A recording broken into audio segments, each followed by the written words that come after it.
So what were y'all's AIM screen names? Oh, you know what mine was? And I'm not even joking. What? Josh Borman. What? How did you get it? You didn't even have a number or anything? No. How?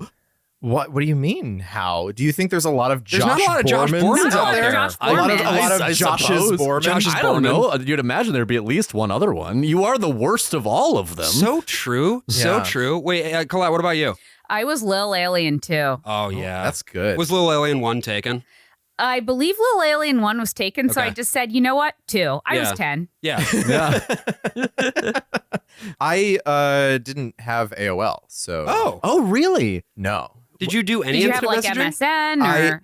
I did do MSN Instant Messenger for a brief while, and I just used the email account that I got at school. So it was just like BJ Alford at rcsnm.org.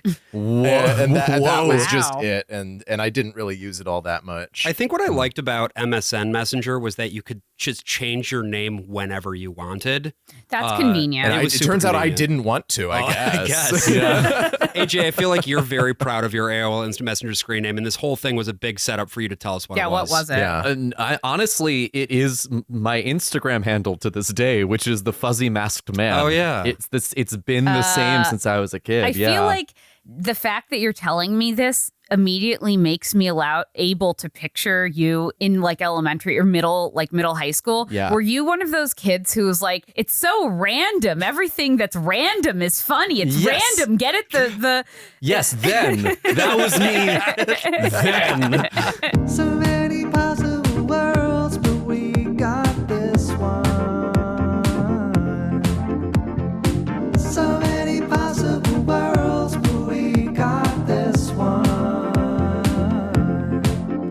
Welcome to the Worst of All Possible Worlds, the first and only podcast that was good then and even better now. I'm the worst of all possible Joshes. I'm the worst of all possible AJs. And I'm the worst of all possible Brians. So we're really excited today because, every week we do case studies on this show, talking about media. We sort of unpack its history. Yeah. Find Today we're talking about a new show that we've never covered before. We surely are not.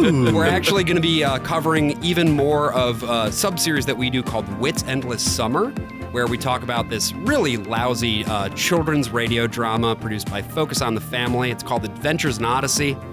What? Thank you, Brian. And we've brought a guest on to talk with us about it.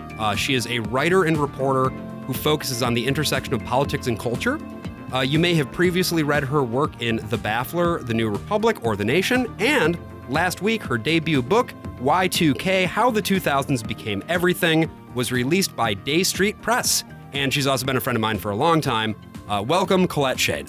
Hey, thanks so much for having me on the pod. Hell yeah. We're really excited. We're lovers of all things Y2K. We really are. We actually really I are. recovered a bunch of my sister's old iZone pictures when I was my home for God. Christmas. I'm a big fan of the movie Josie and the Pussycats. Oh, yes. Best outfits, too. Yeah, Rax King has an essay where she talks about that, and she's like, the Yes. outfits were the best. That movie's sick. It's Yeah. movie sick. It's sick from actually just like a cleverness level. Like it's actually insanely clever and smart commentary about the music industry and like pop culture at the time. But also the costumes are amazing. And Rax is like, oh yeah, they're never just wearing leopard print pants. They're wearing pink leopard print pants that have rhinestones on them. And then like Yes. a blue zebra top with glitter on that. Yeah. It's like so many things at once. And which is amazing because that's actually what you're wearing right now. Yeah. Yes, it is. It's really something dressed to for the behold. occasion. Yeah, absolutely. Actually, it's funny you mentioned that. No, in fact, I am wearing jeans and a t-shirt, although they are wide leg jeans. That is a little retro. Oh, there you go. But when I did a couple of my book events, and I'll be doing some more in the coming 2 weeks, I actually deliberately picked out some vintage inspired looks with my favorite of the Y2K era trends. Yes. Ooh, lovely. I mean, it's back in. I mean, It's you back talk about this in. in your book a lot, but yeah. I wore my cyber dog pants to your book release party. I That- saw was you. Yeah, very proud I of noticed. that. Yeah, this was. Yeah, you looked like a real like raver or hacker or something. I mean, And I am one. You are, yeah. But He's both Josh things. Swordfish Borman, they call him. That's so true. But But, we'll get to talking more about like things that are fun about Y2K and also the intersection of Adventures in Odyssey, which I think is emblematic of sort of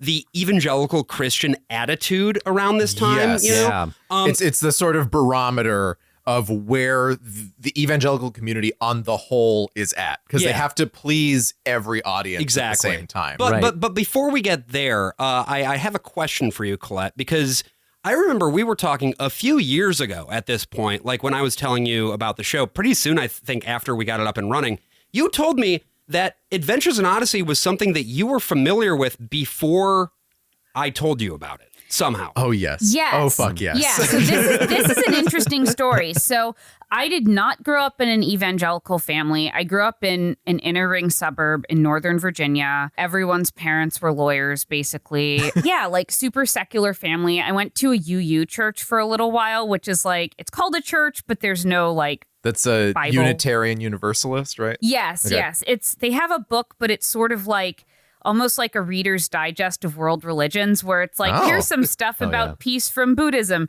Here's some stuff from Darwin that is nice. Here's some stuff from the Bible, but it's not like a creed. It's not like, they do have I think it's called the 7 Principles, which are like, Okay. be nice to each other, respect the earth, but it's not like the Nicene Creed. There's no praying. The Assassins. The Assassin's Creed. Yeah. My church had some literature that also was like, here's what all the religions believe. And it always just sort of ended up with, and here's why all of that is wrong. It was all the principles, but at the end it was an eye roll emoji. Yeah, Get a it load of was this reverse guy. Unitarianism. Yeah. But no, so the way I came into Adventures in Odyssey was that about a decade ago, I was visiting Louisville, Kentucky. I was driving out to get coffee. And first of all, I stumbled into what was I believe a Christian coffee shop in a strip mall. And I was like, Yes. interesting. This is fine. Did it have like one of those signs that was like, all I need in my life is Jesus and coffee? That's like Probably. my favorite Probably. thing. The Lord's beans. Yeah. But, it was clearly like connected to some evangelical organization. Right. And I was like, okay, all right, decent coffee. And so I'm driving back to where I'm staying and I'm changing the channels and I hear this really strange thing on the radio. It is this radio play with these children and it's it's children and young adults. Right. And it's like an old fashioned 30s style radio play. And I'm like, well, this is odd. What in the world is this? And it is going between 2 different stories. One is about a guy who's hacking bank cards to like skim. I think he's like a teen who's like skimming money from an ATM or something. I bet that's Maury Rydell. Yeah, that's like a recent. it was like a Rydell Yes, saga. a more recent. Yeah. These were new episodes. This was around. This was, I want to say it was 2015. Okay. When I heard this, and then there's this other one that really stuck with me. It was about this girl who's going to art school in Pennsylvania, and she was worried because she thought that her boyfriend wasn't as Christian as she was. Hell yes. And then she talked to this old guy and he helped her Whit. figure it out. Yeah. And I was like, this is really strange. And then the episode ends with her and her boyfriend going to some diner to eat quote unquote plate-sized ravioli. Okay, that's got to be Wooten and Penny. Yeah, probably. Yeah. That sounds right. Yeah, I feel like and I'm driving and I'm like, what the hell is this? What have I stumbled into? And then I searched. I was like, 30s style radio play with children, Kentucky. And I couldn't. I searched for like years. What alternate dimension did I stumble into? And then when Josh told me about this show, I was like, oh my God, that's what I heard. Well, welcome to hell. Thank you. My question for you, did the old man sound like Winnie the Pooh, but with absolutely no riz?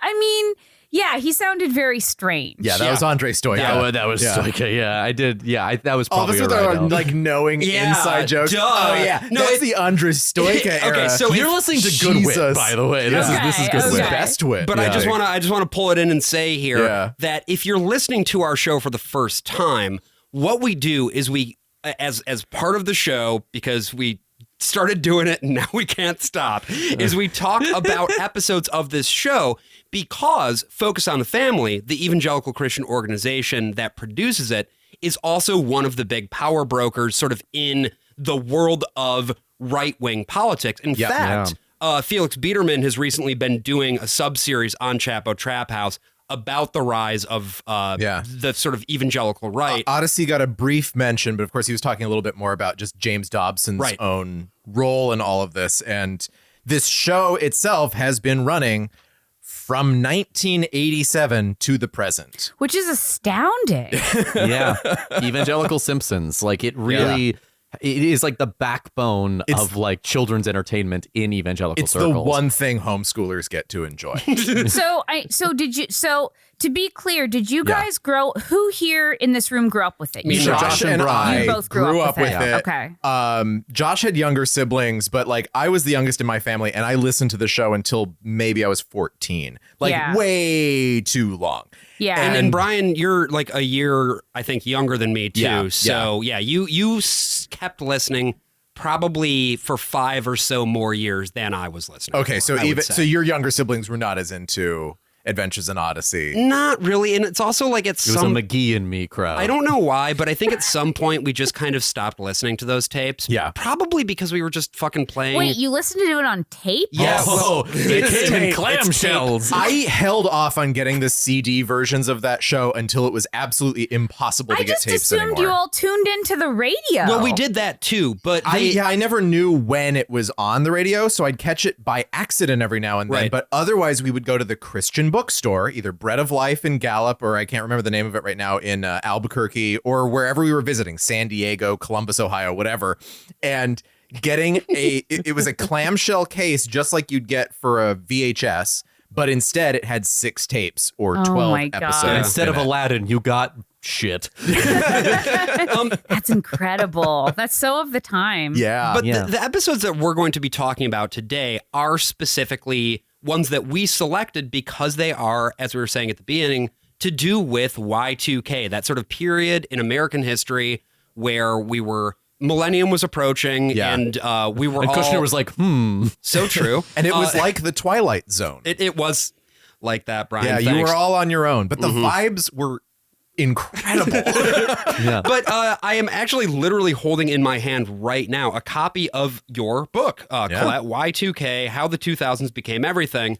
And I would love to hear a little bit just kind of about like what it is about this time in American history that is so compelling for you that made you decide to write an entire book about it. So I periodize it from 1997 through 2008, which is basically around the time the dot-com bubble started to heat up. Yeah. And then it ends with the housing crisis and Great Recession, financial crisis of 2008.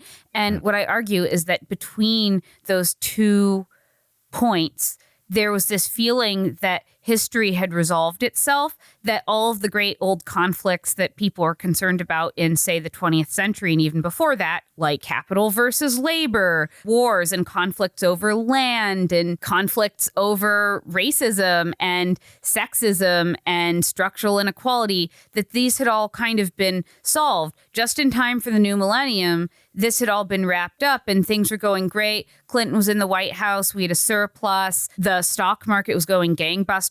I mean, one of the things I talk about in the book that was very, important for my family was the dot-com bubble. And I had a family member who made a lot of money essentially overnight through this, which led me to believe, again, I was 11, but actually I looked at headlines from major pundits at the time who actually did not have the excuse of being 11 and said things like the economy will keep going up forever. There was one MIT economist named Rudy Dornbush who said it was in 1998. He said, we'll never have another recession again. Oh, yeah. Yeah, that makes sense. Yeah, sure, dude. I guess I'm also saying I'm coming in from like a coastal elite perspective, upper middle class striver family who, you know, was very concerned with the stock market and with tech and things like that. But yeah, another favorite event that happened was the Dow hit 10,000 points for the first time in its history, which was a bit, it doesn't sound, if you like follow this stuff, it doesn't sound like a big deal now because it hit 40,000 last year. But at the time, this was like unheard of, and it was happening so rapidly. New York City Mayor Rudy Giuliani, who is now known for, let's just say, other things. Being a little gremlin? No. For guiding America. Sorry. through the disaster. I'm so sorry, America's mayor. I'm so sorry. I'm so sorry. Do not besmirch America's mayor by talking about the time that he drunkenly groped his intern or whatever. I would argue that makes him even more America's I feel mayor. like that. Yeah. I mean, that's we're pretty just fitting. underlining America like several times. Yeah. America's very derogatory. So he and this other guy, like, I think he was like a chairman of the SEC, they wore these little hats in 1999 that said Dow 10,000, and they rang the closing bell, and everyone's like, yay, the stock market will go up forever. There are these guys who wrote a book called Dow 36,000.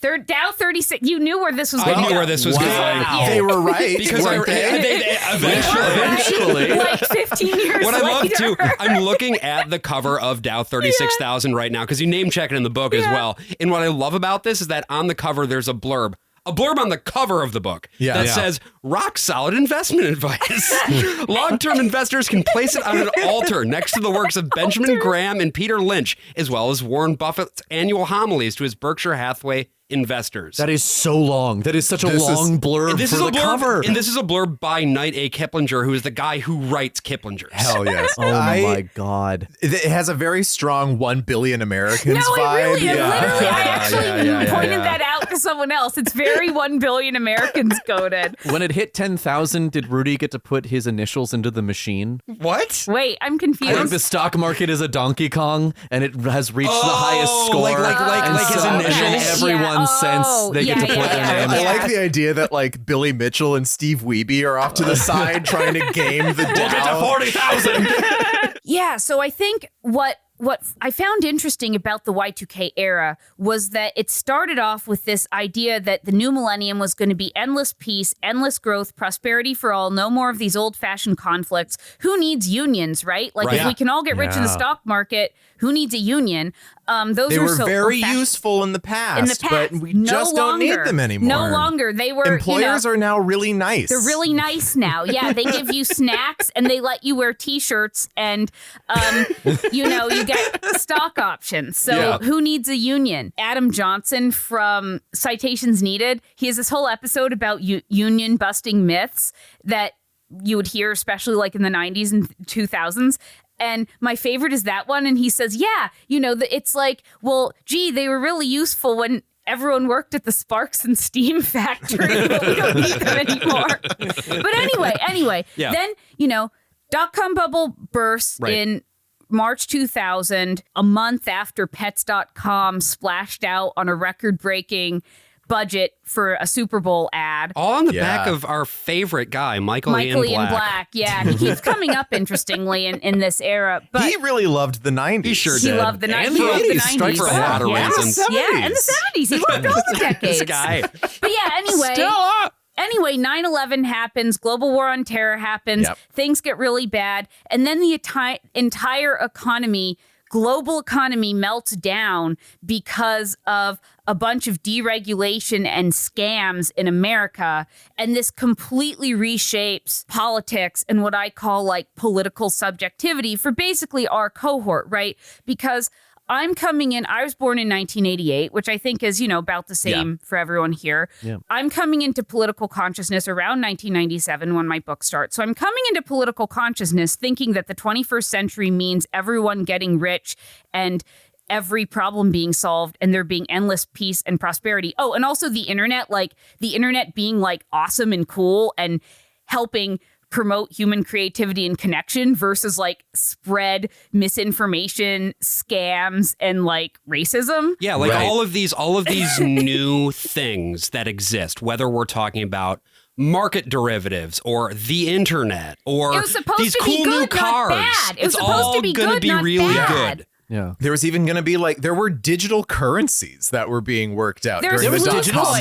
bubble. Style. Yeah. Coin. Yeah. You know about Flu's coin, right? Is that what you're talking about? And coin it wasn't for the only floozies? one either. It was and it was not on the blockchain, so there was nothing to secure it. Right. Flus.com, not to go down another, we can get started soon, but Flus.com was FLOOZ.com. Doesn't that promote I'll say she was. confidence? Yeah. You can use it to Yeah. buy Flubies. Yeah. You can exchange it for, basically these are tokens that can be exchanged at participating retailers Yep. such as Tower Records. That fucking Hell rules. yeah. The episodes that we're going to be talking about today really trace that period. We're going to be starting with an episode that's about cliques and girl shit. It's about being a girl. And then there are a lot of found one. episodes at this time that are about being a girl. Again, we've solved everything, so now we have to make it for the girls. And then from there, we're going to move on to an episode that really does deal with the Y2K paranoia and panic, but in a weirdly coded way. Yeah. And then in the back half of the episode, we're going to be talking about a real hacker story. We're Yeah. going to fucking get up in it That with the one's hackers. fairly complicated. And then we're going to sort of get to what I think really ties us into the last piece of what you were talking about, Colette, which is the last piece of optimism about hey, with wars and stuff, we're just going to go out there and we're going to get it all taken care of. Yeah, basically the one Adventures in Odyssey episode in the entire run of the show that ever acknowledged the war in the Middle East. So I think before I introduce this first episode, Colette, there's actually a piece of just a paragraph here in the book that I think speaks to this moment really well. And I was wondering if you could just read it. At the same time, something very different was happening with sex in America. George W. Bush came into office in 2000, riding a wave of evangelical Christian support. The president's administration put forth hundreds of millions of dollars of funding for abstinence-only education. Footnote: abstinence-only education actually came into popularity at the federal level in 1996 with President Clinton's Personal Responsibility and Work Opportunity Reconciliation Act, also known as welfare reform, which reserved $50 million in annual funding for 5 years toward programs that encouraged abstinence and did not teach contraception. In schools and classrooms and non-denominational churches across the country, teens, but especially girl teens, were taught to guard their virginities and told that if they didn't, they would end up like chewed gum or cups full of spit or flowers with all the petals plucked off. Teens learned that condoms weren't reliable, that homosexuality was an affront to God, that abortion was murder, that tampons would break your hymen, thus depriving your future husband of his chance to do that. Did people want to do it? That's the weirdest thing. I don't want That's to. my favorite activity. You're a real cherry popping daddy. That's what you are. Just put on my zoot suit. Yeah. It's going to be That's a riot. a Y2K reference. Yeah, should I keep going? I think that's good. I have a question, though. I'd heard of Yeah. all of those. I had not heard of the cup full of spit thing. What the Yeah. hell is going on there? Well, you just have a bunch of. If you really want to get fun with it, you just have the boys do it and spit in a cup, and then you're like, Oh, drink this. It's Sure. cum. well, sure, yeah. Would sure. you want to drink this? Yeah. This Because cup the of cum stays in the girl. yeah. It's sort of like how the pee stays in the balls. It cum is stored in the mixes up. girl. Yeah. We all know this. So the reason I wanted to read that bit is that, we're going to be talking about some episodes that are produced by Focus on the Family, which is one of the organizations most instrumental in causing that sort of narrative to get put out there. Now, this episode, Something Clicked Between Us, episode 427, was originally aired on the radio on October 23, 1999. It's written by Marshall Younger and directed by Phil Lawler. And it's not really about that because, again, this is a show targeting actual children. Yeah, the Right. one time they ever really did sex, we covered that a while ago, and it was mostly about dressing modestly. But this is... But that's also part of it, Yes, right? yeah. But this is about their perception of girl shit. And that's kind of why I wanted to kick off this episode by talking about it. Girls be having drama. They so do, though. Yeah, and they're just God. It's so interesting because over the course of these episodes, we do deal with a lot more. We have a lot more like girls as our protagonist figures, right? And it just goes to show how annoying and obnoxious younger thinks girls are. Yes. Yeah. Like they only have one pitch, and it's just that they're fighting all the time and being annoying about things that don't matter. Well, that's exactly where this episode starts, right? We meet our deuteragonists of this episode, Julie and Liz. And they're talking about girl shit. And they're talking to Whit, John Avery Whittaker, the friendly owner of the local soda shop, and basically letting him know what's going on in their life. Yeah, they're seething over fake friends. Yeah. What are we looking at? The Calvin clone girls. Excuse me? Cassidy and Beth's little group. Oh, yes. I thought you and Cassidy were good friends, Liz. That was last year. Something happened to her over the summer. She got pretty is what happened. Yeah, she got pretty, and so now she's one of the most popular girls in school. And your friendship? Over, done, kaput. I can't even get her attention anymore. It's like they're all the same, walking and talking alike. Watch out, Mr. Whittaker. Here comes the Robot Club speech. Well, it's a big problem in our school. Robot clubs? Cliques. Well, that's an age-old problem. We had them in my school. We when had I was robots in little. my school, too. Clubs in my school. Well, there's nothing wrong with wanting to be with a group you feel comfortable with. It becomes a problem when you exclude others for the wrong reasons.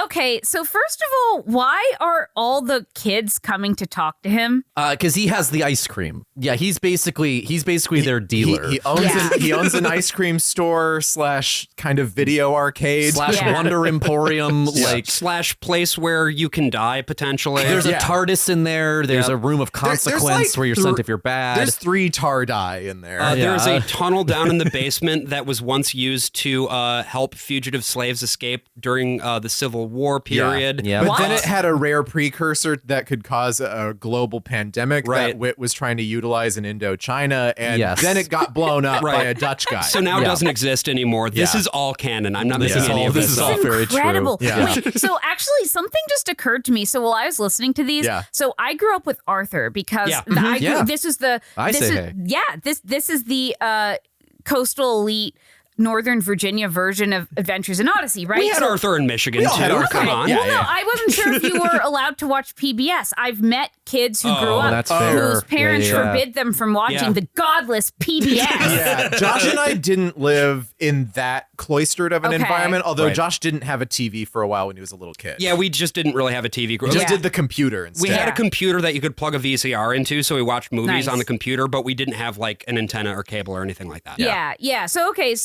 but you guys know Arthur. And what was interesting is that Arthur is similar in a lot of ways. So it's about social emotional learning for children, especially sort of like older elementary age children.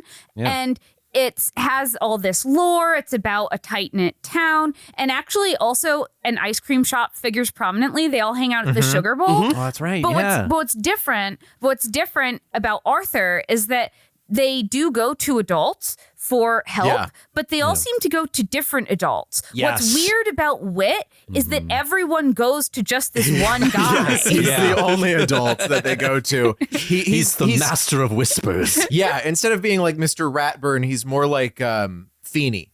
Yeah. Right? It's like your parents are right here, but you're going to go to your high school teacher next door and talk to him instead. Well, to be fair, these are mostly parents who hit their kids. So Fair. but then they go to I was Whit. wondering about the discipline in the discipline Well, they're daring to do it. They don't touch on it later on. They do a very early episode where Whit's like, I have to hit my grandson now. Interesting. And then after that, because again, they're trying to appeal to as broad of an audience within evangelicalism. They don't want to alienate people who, or even people I wonder who are like not in the evangelical fold who would be freaked out. Like, why are you doing child abuse? But at the same time, show for children. Like corporal punishment is a key plank of James Dobson's platform. Oh, yeah. But you can see with this Whit. James Dobson, by the way, the founder of Focus on the Family, for those not familiar. You can see with this Whit versus the first one, he's a more gentle character. He's not as ready to like pass judgment on something. Even on this matter of cliques, he's like, yeah, they can be a problem, but are you sure that that other person just I don't know, has another friend that she hangs out Right. with. Like he's a more understanding character than what we've seen in the past. Yeah. The Whit 1 would have been like, hey, maybe you should shut the fuck up. You know? So these girls, Julie and Liz, they're seething over this whole situation with Cassidy, some other girl, being popular and having other friends. Meanwhile, they're ignoring Mandy Strasberg, That's right. who comes into Wit's End and sort of misses out on the last part of their conversation. These are all recurring characters from around 2000. Liz is this obnoxious, like, redheaded child that you shouldn't be surprised to know that Tracy Bassett, who did her voice once, played Lucy Van Pelt. That makes sense. She is a Lucy Van Pelt character. She is Archetype. keyed up all the time. Yes, she's always on this Yeah. level here. So Mandy comes along and she's feeling down because these girls are too busy worrying about some other girl who's not their friend to be friends with her. And they storm off. She just wants to have anybody to hang out with Right. her. She's a very pathetic figure. Yeah, it's kind of sad. She's a bit more of a Charlie Brown, honestly. yeah, true. And so she ends up going to, we see the next day they're at school and she's walking around with her kind of friend, someone else who also doesn't have friends, this kid, Jared DeWhite. Yes. I can't believe Mr. Clay didn't give me credit for number 17. It's wrong, Jared. But it's totally a matter of opinion, Mandy. It's not a matter of opinion. John F. Kennedy did not shoot Abraham Lincoln. This is Buster coded. This is Buster coded. Yes. Knock it off. I'm not in the mood. What's this? What? Somebody put something in my locker. Need some friendly advice? Email missfriendship at m-friend@compemail.com. CompuMail. I heard some people talking about her. Gives pretty good advice. So this, I think, points to something that you touched on, I think, briefly in the book, which is sort of the paranoia around the increased anonymity that the internet affords. Yeah. Yeah. And it's sort of interesting to see how they deal with this, because I don't think they're necessarily presenting anonymity as an inherent problem. No. It's more about what you do with it, I think. Yeah. This is really keyed in. Something people don't realize about evangelicals and evangelical ministries and parachurch organizations is that they're often very technologically with it. Yeah, they have to be. Some of the earliest adoption of radio were evangelicals. Some of the earliest adoption of different forms of TV broadcasting and satellite. Yeah, I never thought about that. Yeah, I don't think I really put that together until now. But right, I mean, like some of the earliest radio personalities were evangelical ministers. The fucking Adventures in Odyssey podcast is like one of the longest running podcasts. Period. At least since 2008. Right, early adopters. Growing up Catholic, like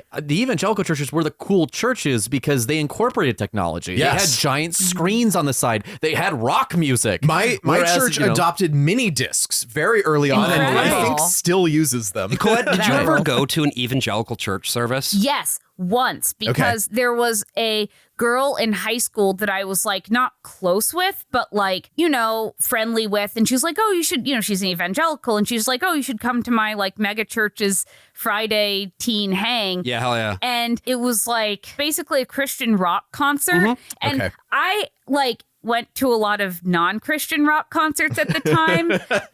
Right. So I think I think I tried to do like the devil horns thing because it didn't occur to me that was even related to like. No, I didn't even do. I wasn't even doing Texas it. A&M. No, yeah. I wasn't even trying to do it to like be provocative or offend people. I was like, well, it's a rock concert. That's That's a so rock concert. funny. You know, it's just like a little like, you know, it was 2002, so it was like a little you know, Christian pop punk band, local course. pop punk band. And so I was like, yeah, rock on. And you know, and everyone was doing the hands thing, and I was like, I guess. Oh, like putting their hand up in the air and swaying back and forth.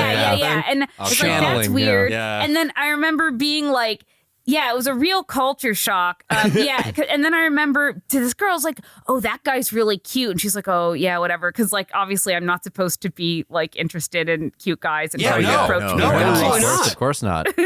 You're going to be a cup full of spit. Oh, it's so It's foul. visceral. It's visceral. Yeah. But anyway, I remember my parents were relieved that I didn't want to go back. They did not like they did not like that I went to this thing. That's so funny. Yeah, my mom, every time I would go to like a different denomination, like church service, I could always tell like the sound in her voice being like, okay, but like be careful. Like don't go to the Mormon service and like convert on me. Oh my God, AJ, like Mormon AJ is an incredible it's so thought. I mean, powerful. it's not that different. I'd be just as obsessed with musicals Yeah, as you'd I just am be, now. drinking true. like 10 times as much soda pop. But you know what? I'd still be going, that's so random. So let's pull it back to the episode here, because as we were saying, Jared DeWhite, he's kind of cracked, right? Yeah. He's sort of a paranoid conspiracy theorist, but he's kind of Buster from Arthur, like you were saying, Colette. He's Buster. Buster from Arthur is a paranoid conspiracy theorist. That's a big part of his lore. He's always talking about UFOs. Yep. He's not good in school. Yep. I thought you meant Buster from Arrested Development, and I was like, you can't tell the land from the sea. Yeah, I mean, he's just like that, or like Fox Mulder. He has these conspiracy theories. And again, the show is going to be playing to an audience that includes a lot of conspiracy theorists. Yes. So they have to find a way to play that so that it's inoffensive. So I grabbed actually a clip from an earlier episode where Jared explains his unified theory he's got of a manifesto? everything. Oh, hell yeah. And this explains everything that you're going to hear from Jared going forward. So you're telling me that World War I never happened? World War I, II, the Civil War, you name it. It's a lie. That's ridiculous, Jared. Prove it. We went on vacation to Virginia last year. There's all sorts of Civil War monuments. Oh, yes. Brilliant scheme that was. All of them built in 1986. What? Who built them? Adults. In 1984, the president got on TV. He said, children are getting smarter and smarter, and soon they'll be smarter than us. So from now on, we'll teach them lies. And everybody thought it was a great idea. They've been teaching kids wrong stuff ever since. You're a psycho. And you're just as ignorant as the rest of the youth of America. Hell yeah. And she's like, I'm going to ask Whit about this. He's like, oh yeah, go ahead. Ask an adult. An adult. I actually think this is pretty good writing. It's a good angle. It's funny. Yeah, it is funny. The fact that he honestly believes that JFK shot Abraham Lincoln It's hilarious. and then when he's called out and he's like, well, it's just a matter of opinion, first of all. Yeah. Yeah. It's a funny meta commentary about conspiracy theories. Yeah. And you can hear there's a lot more like professional actors here. Mandy is Arya Curzon. She's still working.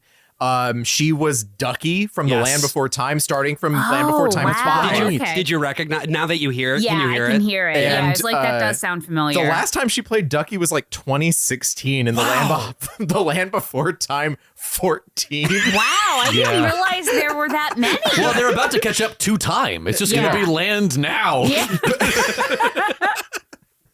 She was also Teresa the Corn Chip Girl in Recess. Yes! Oh my God, yes! Yeah. Oh, we'll get to Recess very soon. And Jared is played by... The weirdest thing is that Jared technically is black. He isn't anymore. Not anymore. They changed him. But in the They old changed artwork, his they would race? make him black, but the actor's not black. Yeah. So Right. it's confusing why The- they decided to make that choice. the but key art now, he's an Asian American kid, yeah. He could be Asian. Yeah, it could be a little bit of Colonel Like Sanders one thing you would always get in the 90s was like, and the Y2K era was like racial diversity thing where they would just shoehorn in like someone of each race. It was always one of each, like the One Magic of each. School And Bus one would does have this. glasses, And one would be in a wheelchair. Yeah. But it was like, it was interesting because I feel like there's a lot of discourse now around like the past decade of quote unquote woke culture. Yeah. But that didn't start with then. Like Right, this was happening in the 90s. It was more pronounced in the 90s. Yeah, I think it was actually. We had a science book that did the like one kid has glasses, one kid's in a wheelchair. Yeah. But they kept switching out which kid was in the wheelchair as my they went through the book. Oh my God. It is worth noting also that Adventures in Odyssey does end up a little later on having an explicitly black family. They're called the name is the Washingtons, and even a few more black characters outside that family as like a deliberate choice, because I think they were trying to get more Because, I mean, a lot of black Christians in this country. Yeah, absolutely. A lot of very conservative black Christians in this country. Black And yeah, you are wanting to appeal to as broad of a demographic as possible. Right. Yeah. But, at this point, we are hanging out. Well, again, we've heard from Jared. Yeah. We know that there is an advice columnist, an e-columnist, I guess. Named An e-columnist. By the way, can we just bring back the prefix e? Yes, that was always. such, Please. like, there was a headline I came across while researching my book from, I think, 1999 or 2000 that said, like,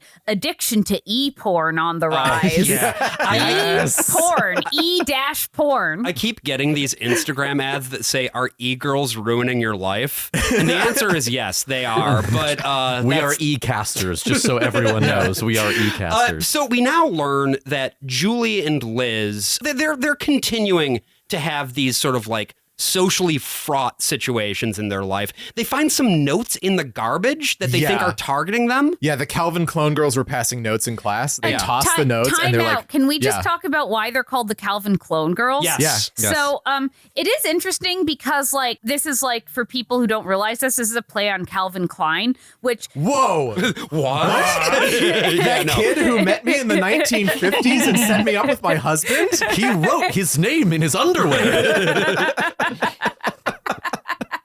Also, is my son hot? But it's interesting because I feel like, at least in my experience, like at my school, Calvin Klein wasn't cool anymore by like 1999. Yeah. Like it was kind of, its heyday was like late 80s, early to mid 90s. Yeah, but you have to understand, this is a thing throughout Adventures in Odyssey where it's a all little of the bit old. cultural references they make are just a bit out of date. That's what I was going to say, right. Like, I feel like the version of the Calvin Clone girls at my school were the Limited 2 girls. Yes. Yeah. Yes. Beth just threw their notes in the garbage. So? Come on. There are only 2 pages here. See if you can find the other page. I'm not going through the garbage. There's cups full of spit in there. It's in Beth's handwriting. And chewed gum. Red is always whining during class. If I was the teacher, I'd just kick her out. Red? Then Cassidy writes, I'd whine too if I had a face like hers.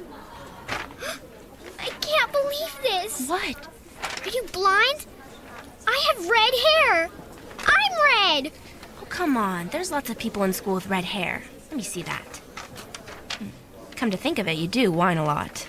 Got her ass. And so Liz is fully keyed up. It's, everybody persecute me. I'm fed up with this world. Yeah. And they decide then to get their revenge by doing some like reverse note passing, I guess. Yeah, they decide to because one of the notes says that she's in love with Bobby Lawson. So they Right. let Bobby Lawson know about it. They do a dirty trick. That's right. This backfires. She just starts dating Bobby Lawson. Yes. No, It works out great. This is actually kind of just the plot of Mean Girls. Yeah. I think this stuff was very much in the air at the time. Yeah. This idea of, there are these problems with cliques and fitting in middle school and high school. And also, my daughter's friends are really annoying, so I Yeah. want to write about I them. mean- it really, it's like the Valley Girl thing, right? Yeah. Like where that accent sort of like derives from is just one guy making fun of his daughters and how Right. that just Right. like infects like the mindset of people and how they like view people from the Valley. I feel such hatred in this episode coming from Younger in a way I've never heard agree. him kind of keyed up before. Like That's he's true. the lore Yeah. guy. Yeah, he's just not the guy who connects the shaking dots fisted cloud and yeah. makes more like background. Yeah. No, it really is. My daughter's friend is a fucking bitch, and I'm going to show her the what for. Yeah, and it doesn't feel good to listen to. No. I mean, again, we are speculating here. We do not know this for a fact, but, Younger's gonna come after us. Yeah, I've only heard Marshall Younger call other men a bitch, but What we get then is an opportunity to get some advice from Miss Friendship. Yeah. We fire up the old computey, and that's what I like to call the computer. And yeah, we move some files around on the old laptop computer. And Mandy has, of course, sent her email to Miss Friendship being like, I don't have friends. What do Right. I need to do? And Miss Friendship comes back with some very interesting Yeah. advice. unconventional. Good mail. Oh, another letter from Miss Friendship.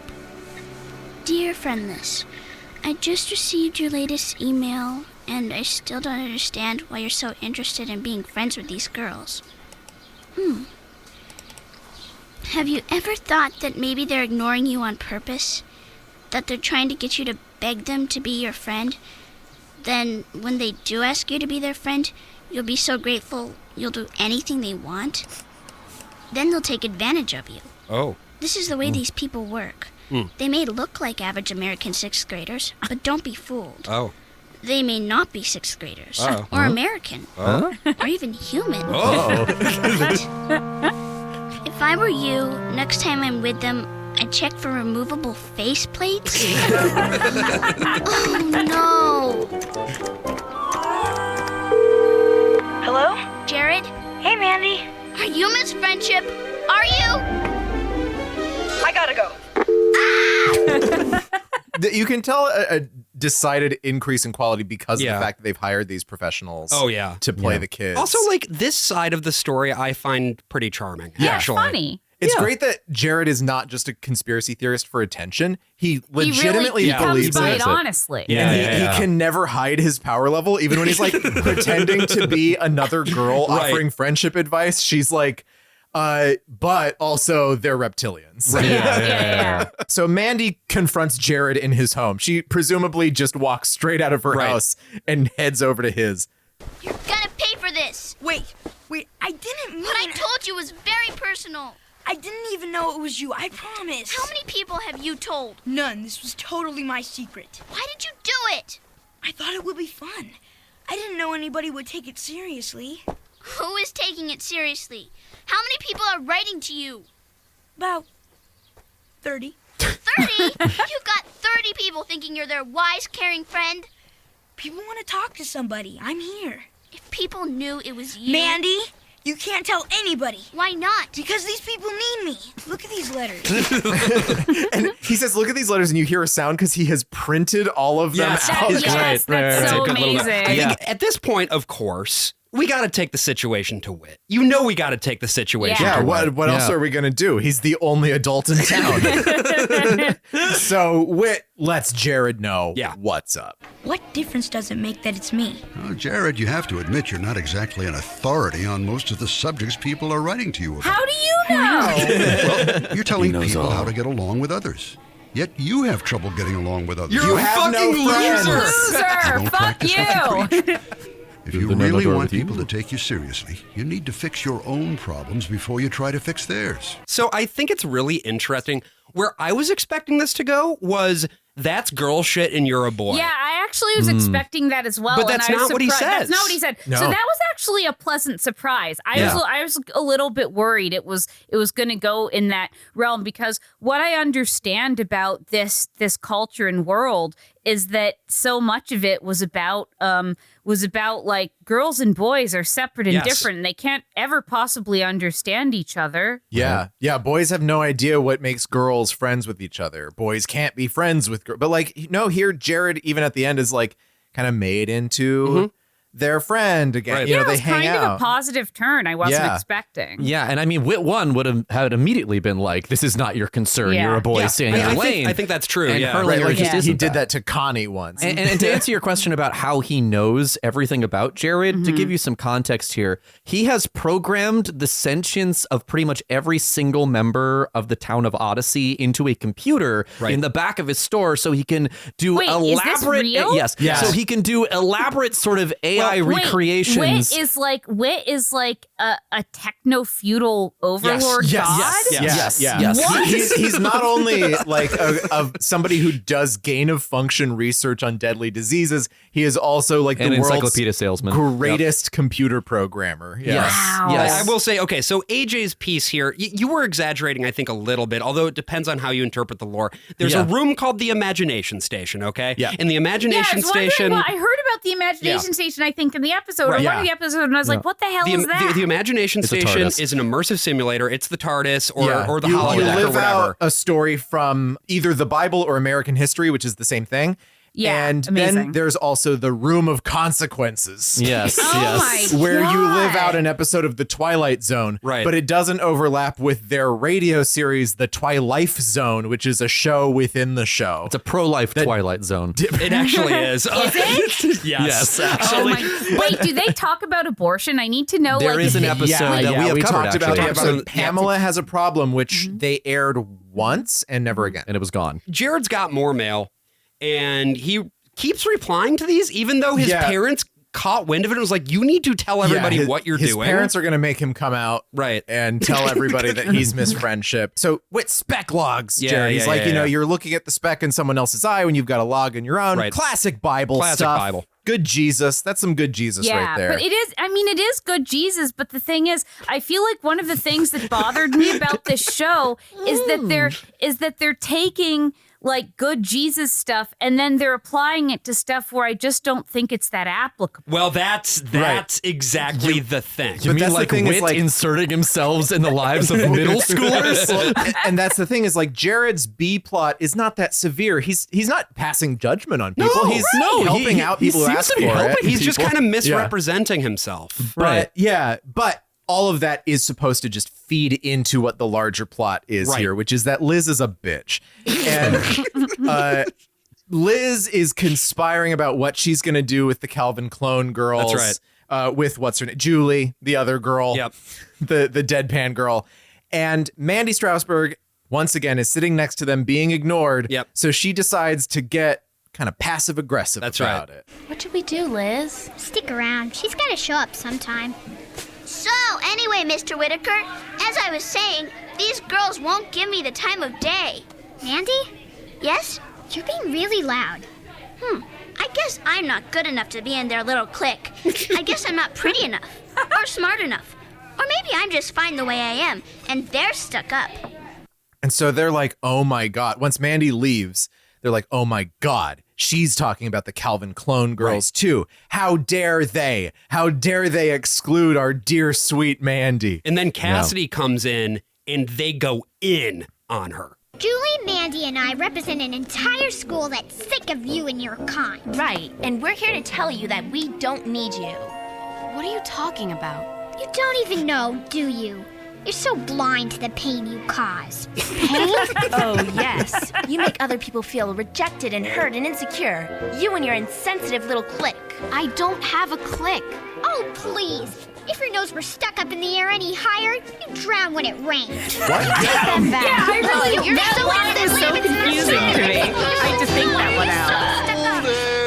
Girls like to Mr. Whittaker, did you hear what they were saying about me? Open their We were mouths in just the rain. telling it like it is, Mr. Whittaker. Yeah. Well, I'm sure you think that's what you were doing. Oh, see, Good point, Whit. these girls need to be corrected. Yes. by a strong man. That's right. Yeah. But this is very different. This is very different from the way Whit handles things in the early 90s. When Hal Smith is playing the role, it doesn't have that same sort of edge. And here's where we hear like how Whit 2 handles a situation like this. Now, look, I want you all to sit down. Go on. Come on, sit. Now, there's someone here at Wit's End who I believe can clear up this whole misunderstanding. Who, Mr. Whittaker? Miss Friendship. Miss Friendship? Here? Yes, Liz, here, in person, to answer a letter the from one and you only. Julie. Oh, my In God. person? But why? Here? Oh, you'll Now? know why in a minute. Her? Miss Friendship, you can come out now. I've been waiting in the back for 4 hours. Jared? He was waiting for the argument to happen. No joke. Yeah, I'm Miss Friendship. What? We've been opening up our hearts to Jared? I'm afraid so. Yeah, Jared, you know, he applies the lesson that he learns, and he does he does some Bible too. He spec logs these girls he's just got some like he Bible was of his spec own. logged. So here we go. As the Bible says, why do you care so much about the spam in your brother's eye when you have a hog in your own? Or something like that. Honestly, that Christ rules. is to be a Yeah, that was friend, pretty funny. and the real friendships will come automatically. Signed, Miss Friendship. That's real nice, Jared. Can we attack him now, Mr. Whittaker? No. It's better not awaken anything in me. Pretty good. Just fun fact, spec is the German word for bacon. Oh, that's such a good point. And also, I've seen like spec on board. It's like a type of bacon, I guess, that you can, it's a different, like wider cut, almost like a Canadian bacon sort of, with some like fat floppy. on it. Yeah. Floppy Yeah. Canadian bacon. And yeah. I know, I'm sure as a writer, you've also written on bacon before. Written on bacon? Written on spec. Yes. Oh, God. That was a, yeah. That was a thinker. journey. That was a thinker. But yeah, what this is is a home improvement joke. It's when Wilson drops some wisdom on Tim, and then Tim comes back to Jill with it later on in the episode and mangles it up. And it's just nonsense. I mean, that big dude, lunk, we still love him. I would honestly even say that is like a family circle level joke. It is. It is. Yes. That Billy. While his dead grandpa's watching him from heaven. But let's go ahead and sort again. of get to the end of this, right? Yeah. Because now we've all sort of had our big lesson, which is mind your fucking business, but like in a nice way. And but Jesus isn't saying mind your own business. no, he's not. No, he's not. No, he's not. He's saying, I think that's a really fucking good point. What Jesus is saying here is that before rushing to judgment about what you perceive as somebody's shortcomings, that's right. See what your flaws are and see how you can improve yourself. Right. But he's not saying, oh, just mind your own business and just ignore everyone else's problems. Yes, improve your home before you improve somebody what else's. solves this is that they actually get together and they talk to each other. It turns out that Red from the note is a dog, and they were that talking makes about no dog That sense. makes no sense. That makes no sense. Why is That's she so? insane. It's revealed that the red from the note is a dog, and they're talking about the dog going to obedience school. Why the fuck is this kid passing it out to her friend about her dog's obedience school? It makes no goddamn sense. Also, they're not called teachers; they're trainers. This doesn't make any goddamn sense. Younger does have some of those good moments, like all the most of the Jared stuff. And can we attack him now? I really like that. Can we attack line. him now? Yes. No. Yeah. Very Yeah. good timing. Very good. What this thing comes down to, and I think it's a point well made, Colette, is that this is another classic example of something that the show does all the fucking time, which is it wants to make a point, and then they go through their fucking, concordance until they find like a word, and then they pull out a Bible verse that has that keyword in it, and they're like, yep, there's your point. And it's like, what are we doing here? Not everything has to relate back to the Bible. Your best episodes have nothing to do with the Bible. Because really what it starts with is a lesson on like, sometimes you just stop being friends with someone and you kind of just need to deal with that. That's a good lesson, Yes. right? And I don't think there's anything in the Bible about like Fake cliques. friends? No. Fake friends. Judas. Hello. Good point. Ultimate fake Good point. friend. No, But he's the ultimate. Well, and this fake isn't friend. even fake friends. It's just like you were friends, you're growing older, this happened. Yeah. Right. Like, and I feel like, again, see, this is why a show like Arthur works, because it doesn't need to take this and then like stitch it into something from the Bible. Yeah. It can just be about growing apart from friends and how to manage that. It can just be about the social emotional learning stuff without having to then shoehorn everything into the Bible. But I really do like the idea of like an episode where somebody's friend becomes popular, and then it's like, wow, she pretended to not even know me. And then Chris comes in at the end and says, Jesus once said, I tell you the truth, Peter, this very night before the rooster crows, you will deny 3 times that you even know me. Okay, that was really good. I would like to see that.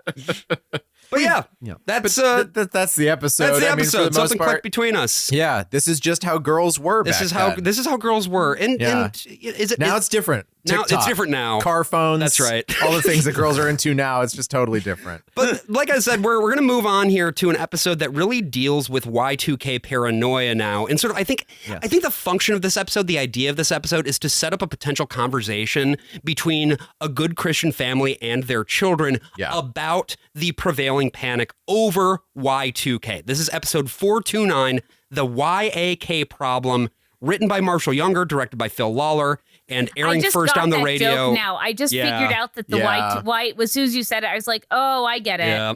And originally airing on November 6, 1999. So just perfect. before Just the bug. before the bug, yeah. And this is a tour de force episode for Will Ryan. Yeah. He voices 4 characters, and all of them are bangers. Yeah, and all of these are recurring characters too. It's not like they were just short that day and we're just like, well, Will can do it. Like this is he plays Principal Skinner here, which is they call him Principal Skinner. Wild to me. Yeah. Harlow Doyle, Eugene. Who's the fourth one? And the Candyman, the candy store owner. The candy store owner, yes. This episode begins with Principal Skinner giving a school announcement. Yep. Although I don't know if did we pull a clip of I that didn't one? clip this because anyway, he misgenders a councilwoman and then That's right. and then finds his way to the word council Slam. person. And what we're finding about the background stakes here is that this councilwoman is going to be leading a school presentation. And that school presentation is coming up on Thursday. And there are two kids here, Nathaniel and Sarah. Yeah. And they're a little paranoid about what's going on, especially once Nathaniel does a little bit of research. What are you doing? We're supposed to be researching our projects. I'm checking out some back issues of the Odyssey Times. Why? He's going through the microfiche at the elementary school library. Was the principal at Connellsville a couple By the years way, ago. I had to go through microfiche in 1999 for a school project. That was really fun. I miss it. Yeah, I remember now. My cousin goes there. They called her the Hammer. I don't know why. I know why. Listen. Julianne Walker has clamped down on a student body that had once been considered unruly. That's Connellsville, all right. She announced Yeah, fuck yesterday you, a Connellsville. suspension of certain student privileges, such as radios in school, as well as toys, comic books, and candy. No way. She has banned some desserts from the lunchroom menu, such as ice cream and popsicles. Says Okay, Walker, time out. when How does children the city abuse their councilwoman privileges, have sometimes they this kind simply of need to- jurisdiction? That's a good question. Well, she did this as a superintendent or a principal at a school. Right. And so she banned it that's from not- the school. But that's not where the lunch menu is determined. The lunch menu isn't determined by the principal or at the school. The lunch menu is like determined by the school board. Well, that's not how things work in Connellsville. Yeah. But one of the things that Adventures in Odyssey does, and I think you were sort of noticing this, is that they have this concept of a town called Connellsville, which basically just exists as an abstraction for all of the things that evangelical Christians don't like. So if there's something that is like overly secular or overly controlling or overly liberal, they will be like, that kind of shit happens over in Connellsville. Yeah, so basically she's like, this politician is like a Michael Bloomberg type who's trying to take away your sodas and straws. That's exactly right. Yeah. Yes. You're going to lose all your treats. And as a principal, she can do that in Connellsville because the writers of the show have kids who are either homeschooled or in private schools where that is possible. Yeah. Right. Like Right. they don't really understand how local governance works. Right. No, not really, although they do get very involved in it, especially in Man, Colorado they- Springs. They love talking about ordinances on this show. Oh my God, do they ever? Yeah. And that's not a Eminent joke either. domain is also a big They part. hate environmental Actually- protection agencies. By the way, I thought I thought that this was going to be an episode about eminent domain when they're like talking about like the bulldozer. I was like, oh no, this is going to be, they're going to eminent domains with ice and cream that's because shops. they already did the I was gonna eminent say, domain Colette, if episode. you'd like, I can share some episodes that are about eminent domain Yes. with you later, and that is not a Because joke. So you're government- saying episodes, Excruciating. more than one episode about eminent yes. domain. Because Major the plot point. government has no respect for Johnny Appleseed. Yeah. Who is real and a ghost. And my friend.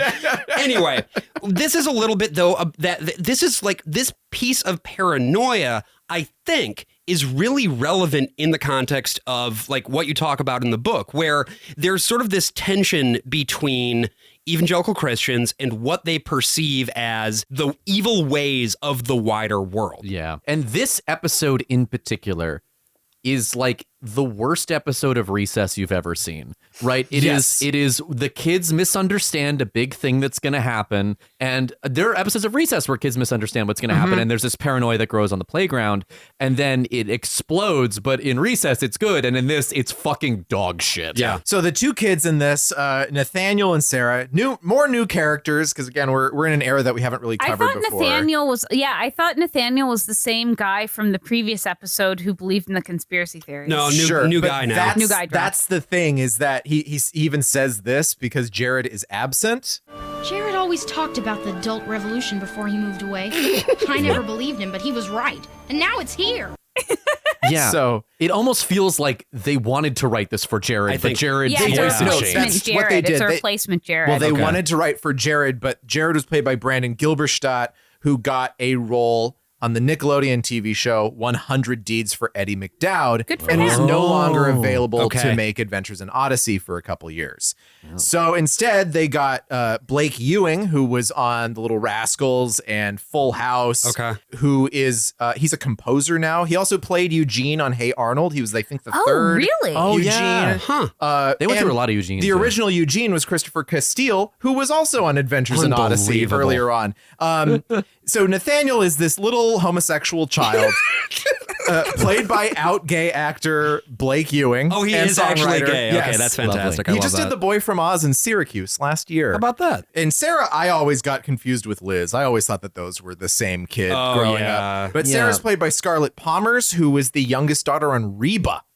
Oh, and she's the little, if you watch Star Trek Voyager, she's that little like spiky face girl, the kid that gets born and she's like part dinosaur or whatever on her forehead. She's got like spikes that stick straight out on her forehead. Okay, yeah. It's hard to, everybody's got a forehead thing on Star Trek. They sure but do. She has that forehead thing. Well, what we learn here about the big plan, right, that this councilwoman has is, well, for one thing, at Whit's end, Whit is stocking up on ice cream. Wait a minute.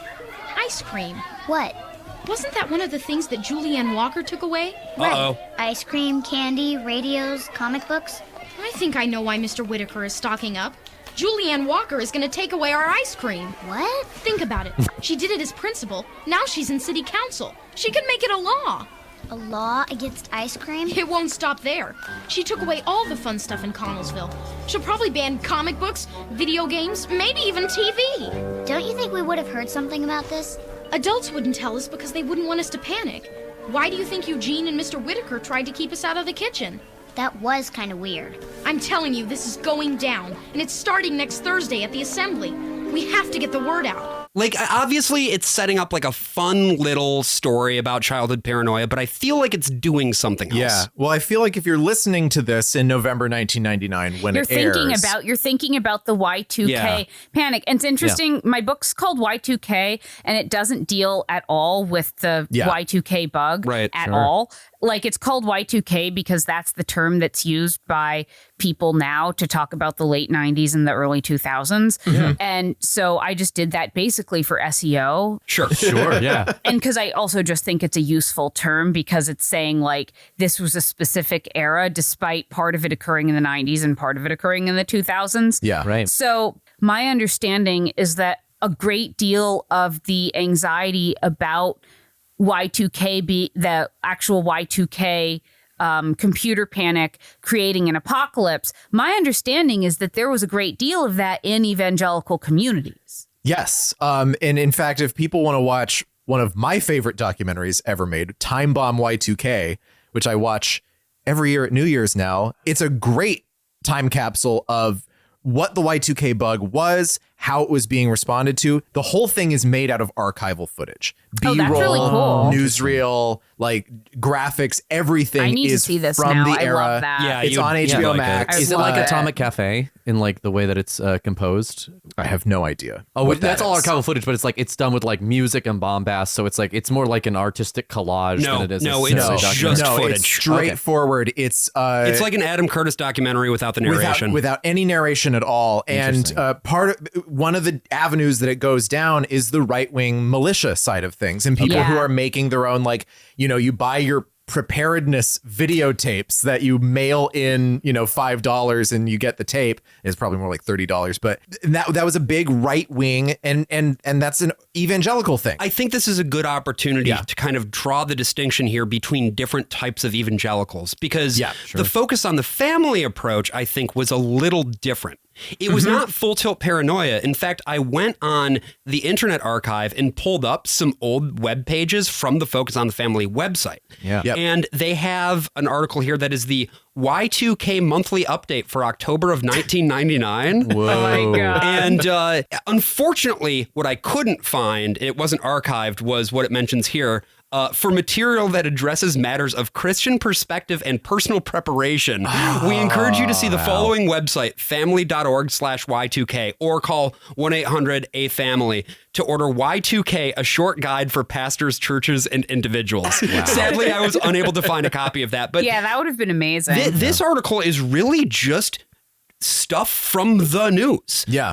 There's various. Sometimes that news is WorldNetDaily. Every once in a while, yeah. But most of it is just stuff that's sourced from real news sources. Yeah. You know, we've got some stuff in here from the Associated Press. We've got some stuff in here from Reuters, direct stuff from the White House, the Senate. Yeah. And it's all pretty much just concluding that things are probably going to be more or less okay. The main concerns being there might be a few emergency response systems that are not fully up to date, as well as potentially outside of the United States, there might be some systems that have not yet been updated, but they were not in full tilt paranoia mode at this point. I can speak personally, growing up in a Southern Baptist church in Gallup, New Mexico, I was almost completely unaware of the Y2K problem. I knew that there were some people out there who thought the end of the world was coming, but I also had read New Dawn on Rocky Ridge, one of the very late Laura Ingalls Wilder books, where people had that same fear about 1900. So I just assumed it was people seeing a nice round number and getting scared of it. But that doesn't make sense that they had the same fear as 1900 because there weren't computers in 1900. Well, that's what I mean. People had a fear of the apocalypse. Right.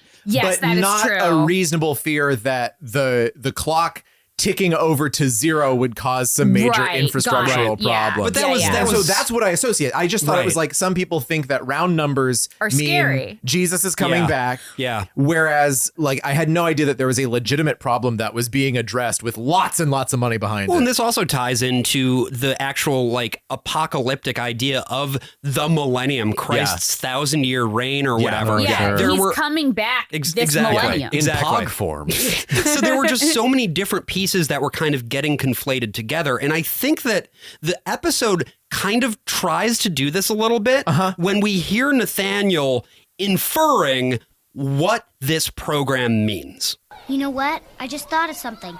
My dad was talking on the phone last night. He said something. What was it? I don't know who he was talking to, but I remember him mentioning a new law or something.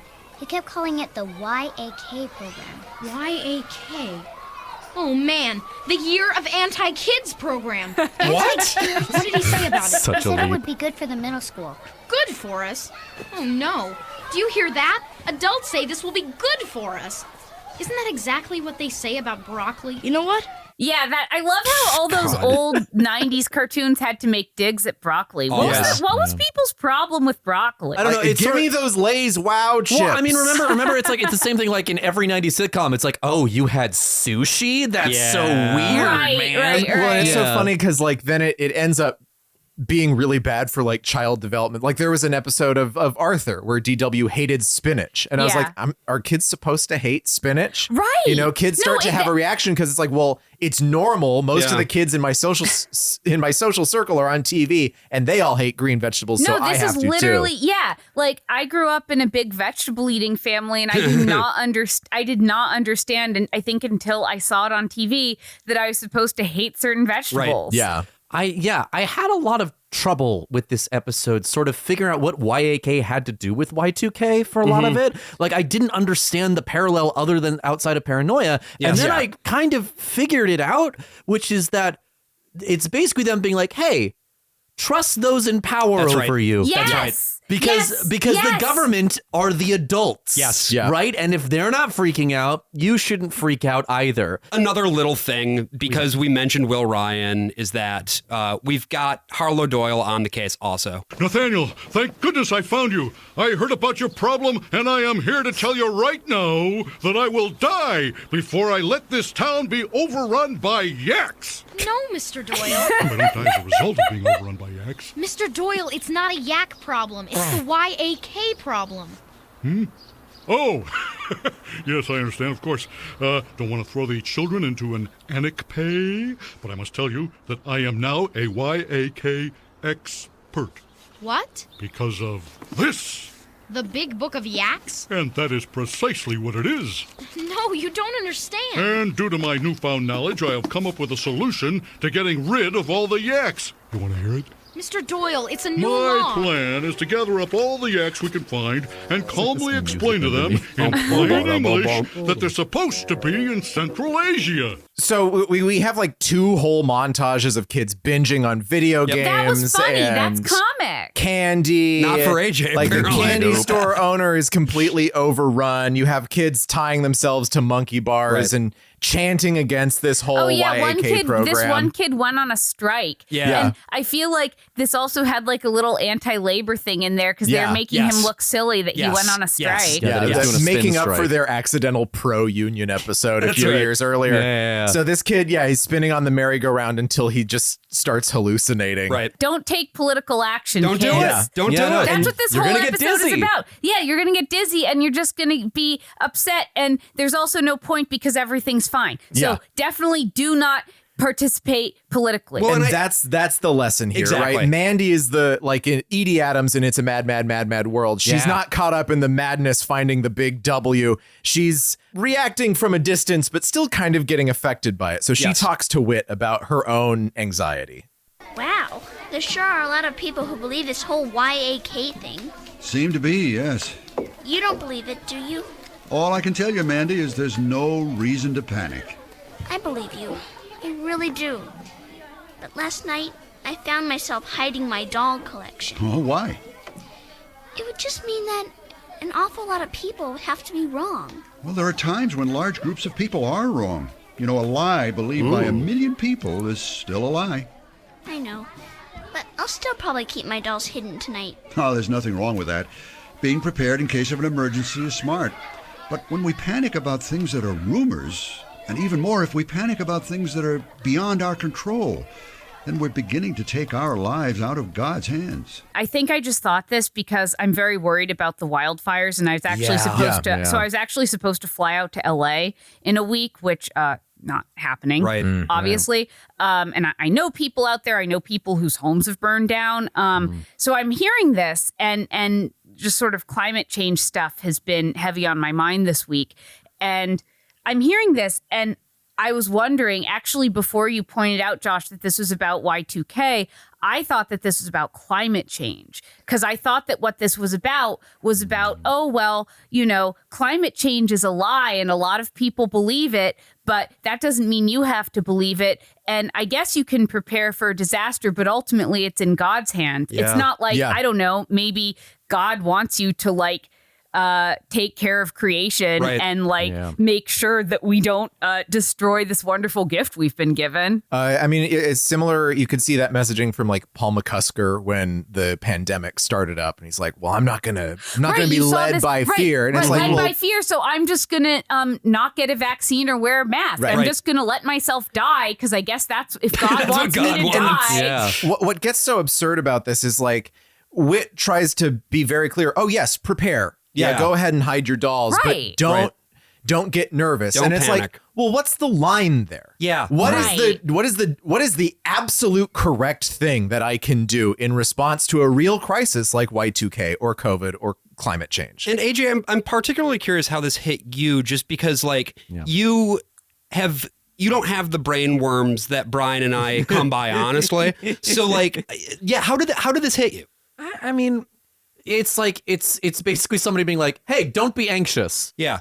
And I don't respond well to that, because that just makes me more anxious out of spite. Yeah, it's like, fuck you, man. Right. Like, and it's also it's the worst thing you can say to someone who's anxious. Yes. The best thing you can say is, it makes sense to be anxious. I mean, I think there is a sort of something to learning what you can and can't control. And I do think that there's value in it, because I think you can get totally overstimulated. Like, one of the things I write about in this book is about how basically between like around 2018, like really earlier, like 2017, 2018, 2019, I was paralyzed by like basically like suicidal depression and anxiety about climate change. And one of the things that did help is ultimately figuring out, okay, well, actually spending all this energy on this is not going to actually change the outcome. Here's what I can control, and here's what can't control. Yeah. But it did not involve saying, oh, well, whatever, it's fine. Yeah. There's no problem. Yeah, it's weird to hear them saying que sera sera as like the moral of this episode. I think that was what struck me as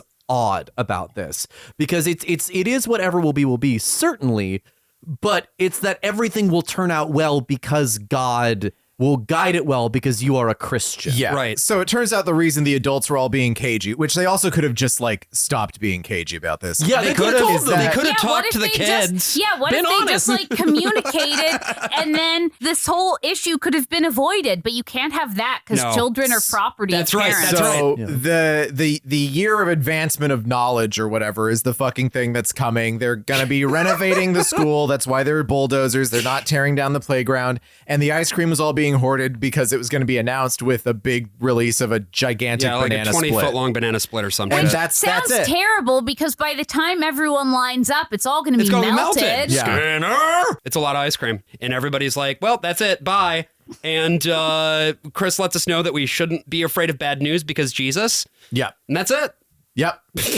Yeah, you definitely don't have like an obligation as a Christian to like do anything to help the world. No. Yeah, which will then contrast with the last episode of this, which has a different message from Chris at the end. But we'll hear all about that after the break.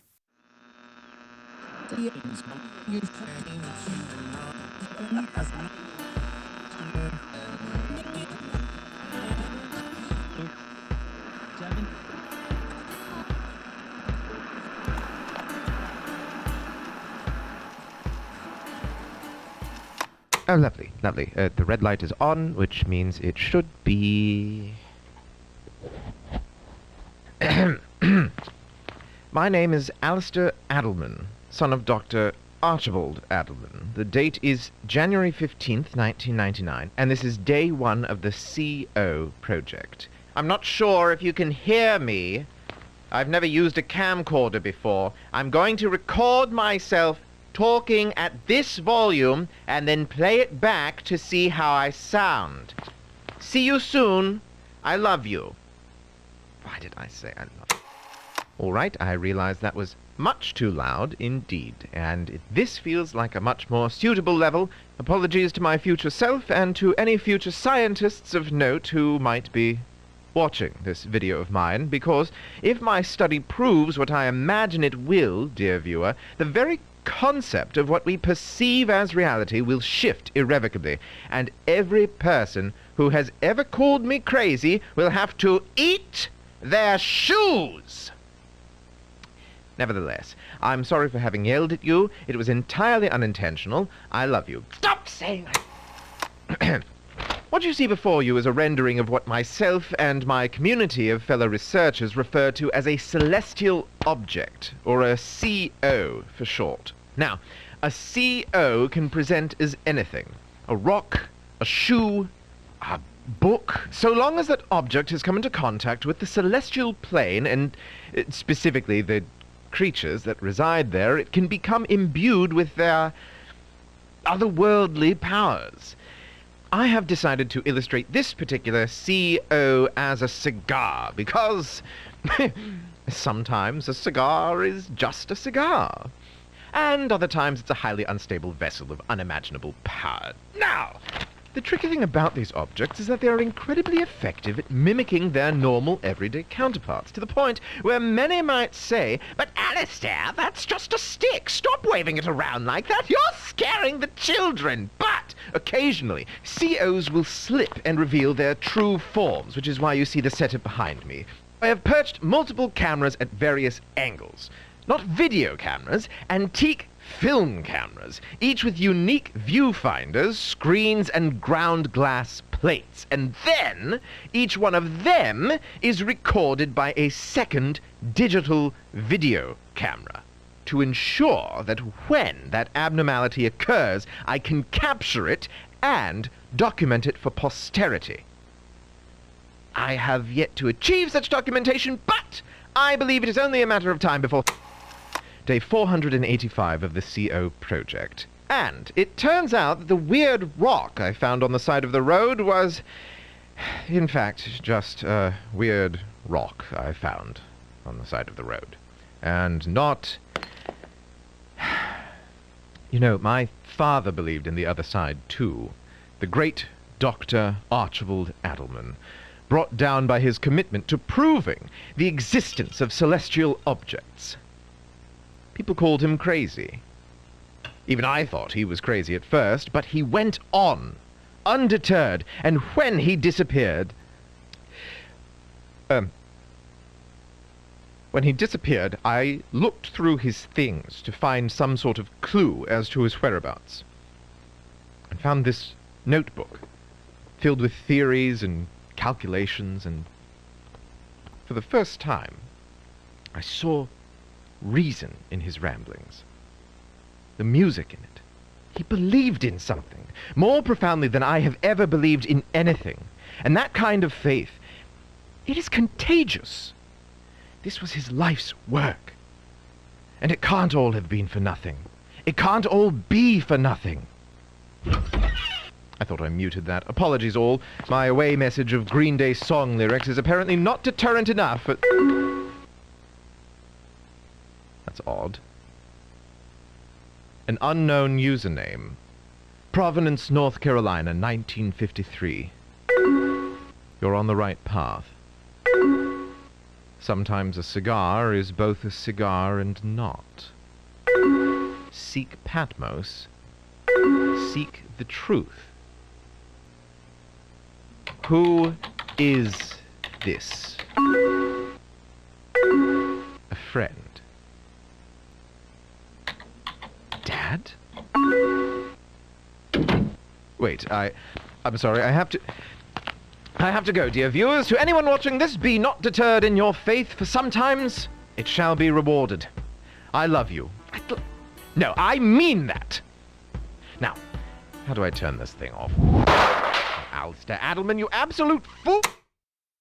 One thing I always like to do when I'm looking at the AIO wiki, which is so scarily detailed and such a big help for this show, labor of love, unironically. Truly. Once that website goes offline, which I'm pretty convinced it will within the next couple of years, because it's just in someone's living room. So Yep. it's like all the torrents of Adventures in Odyssey. They all disappear after a couple months. But there's always the official discussion questions included on the page. And I just had to grab the one that I thought was so fascinating. Yeah, so this is from the Y.A.K problem episode. Official discussion question. Was it all right for the kids to prepare? Was it all right? Yeah, was it all right? Of course Was it all right? it was all right. Okay. Why wouldn't it be all right? Whit says to do it. What could the possible objection be? I don't know. That's the follow-up question. Why or why not? Oh, I see. Oh, there you I go. don't know. I can't even think of what the I potential think they objection overdid could it be. a little bit. Like that's sort of what they're saying. I Like, see. Yeah. And I think again, it's to go back to the point that you were making, which is ultimately the message of this show always comes back to trust authority. And I was thinking during the break too, Colette, like in the third to last chapter of the book, you talk quite a bit about the way that everybody just sort of seems to be in this, I don't know, like we are all seeing the thing that is coming, but it's like there's this inherent trust in these systems that are failing us. Yes. And so we're all just compelled to this collective LA inaction. is on fire right now. I know multiple people who have lost their houses and are like in shelters and stuff, right? Right. And it's like, this is America's second largest city. This is happening right now. But even when I was a kid, I was a really outdoorsy kid. And I also knew a lot about, like, I've always been very, like, tuned into my local ecosystem. I can tell you all the trees and the birds and this and that. And then, of course, in my particular neighborhood, because I was always out on my bike and hiking and things, I was like, okay, that tree, that typically starts to turn the third week of September. And then I would notice year on year, okay, it's doing it a little later this year. It's doing it a little later this year. Right. Hey, we're not supposed to have days that are 80 degrees in like November, December, and that didn't used to happen, and I would track like weather statistics and all of this. And so I had the hard data as well as the kind of experiential data on top of it. And I was very, and my parents were very concerned about the environment. We're always talking about, well, you want to wear a sweater instead of turning up the heat. You want to drive your car until it's like really old. You don't want to just like get a new car all the time. You definitely don't want an SUV, right? And so I was raised in a very like environmentalist household, but I remember I would get so bent out of shape as a kid about climate change because I would be like, climate change would be talked about in the 90s and the 2000s as a problem of the future. Right. Like it would be talked about as a problem of, your children or your children's children. And I would be like, but I have it's the happening data. right It's now. happening. It's literally happening right now. And I talk about like Hurricane Katrina, and how horrifying and jarring that was. And it was always talked about this thing that's like around the corner and we should do something about it. But one, it's not an immediate issue. Right. And two, well, the systems will save us, right? Like science will figure out some way to fix it. The markets will figure out some way. There's this belief that like, basically we would fix this thing versus like the reality, which is that these systems in many ways have exacerbated the problem. It's the market that has made this problem so bad. And and one of the things I actually talk about is, you might be interested in this from a cool Voltaire level, is I talk about kind of the two enlightenments in this essay. You have, so Francis Bacon is widely credited. Francis Speck, I believe. Francis Speck, yes, thank you, is widely credited with creating the scientific method, which I note allows us ultimately to measure climate change, right? The climate scientists use the scientific method, which would maybe not have been possible without Francis Bacon. However, you wouldn't have the oil and gas industry and industrial capitalism without the scientific method, right? And so this idea, and I think, good liberals like my parents would have this idea that, well, science will save us because science is this inherently good and progressive thing. And what I argue in the essay is, no, that's not true. Science is neutral, right? Science can be used for both good and ill. And it's interesting to think about like the way, the problems will be solved. That's exactly what happened with the Y2K problem. Right, that is what happened. The markets, the government, the liberal state, the technology. All of it came together, and there was basically no issue on January 1st, So if we could 2000. solve that problem, how could we not solve all the other problems? And even, just to make it even weirder, because it was solved, it meant that the problem didn't occur, and everyone thought it was fake. And everyone thought it was fake. That's the other thing, is that it was a fake concern versus like, oh, actually this could, and you actually get a similar thing with like talks about nuclear war. Like you get like, actually, like when I talk to a lot of boomers about nuclear war, they're like, yeah, it was kind of, we were worried about nuclear war. How stupid. But no, like we literally almost had if you read about the Cuban Missile Crisis, it's very clear. We almost ended the literal world. And you see that like so that takes like that idea of any future mobilization as like, well, we didn't need to do it last time. So why? So get whatever, get those knots out of your britches or whatever they say. Whatever, just like chill out. These are solvable problems, right? And another solvable problem that can be helped with the assistance of systems is the problem of cybercrime. That's right, folks. We're hacking, baby. We're hacking. We're doing a hacker episode of Adventures in Odyssey. This is episode 458, Red Herring, written by Communism was just a red herring. Thank you, Brian. Written by John Fornoff, directed by Paul McCusker, and originally airing on December 9 in the year 2000. Yep. This is one of our first Fornoff episodes. It's not his first that he wrote, but Red Herring. Communism was just a red herring. Thank you. Is one of the first episodes. They said the name of the episode in the episode.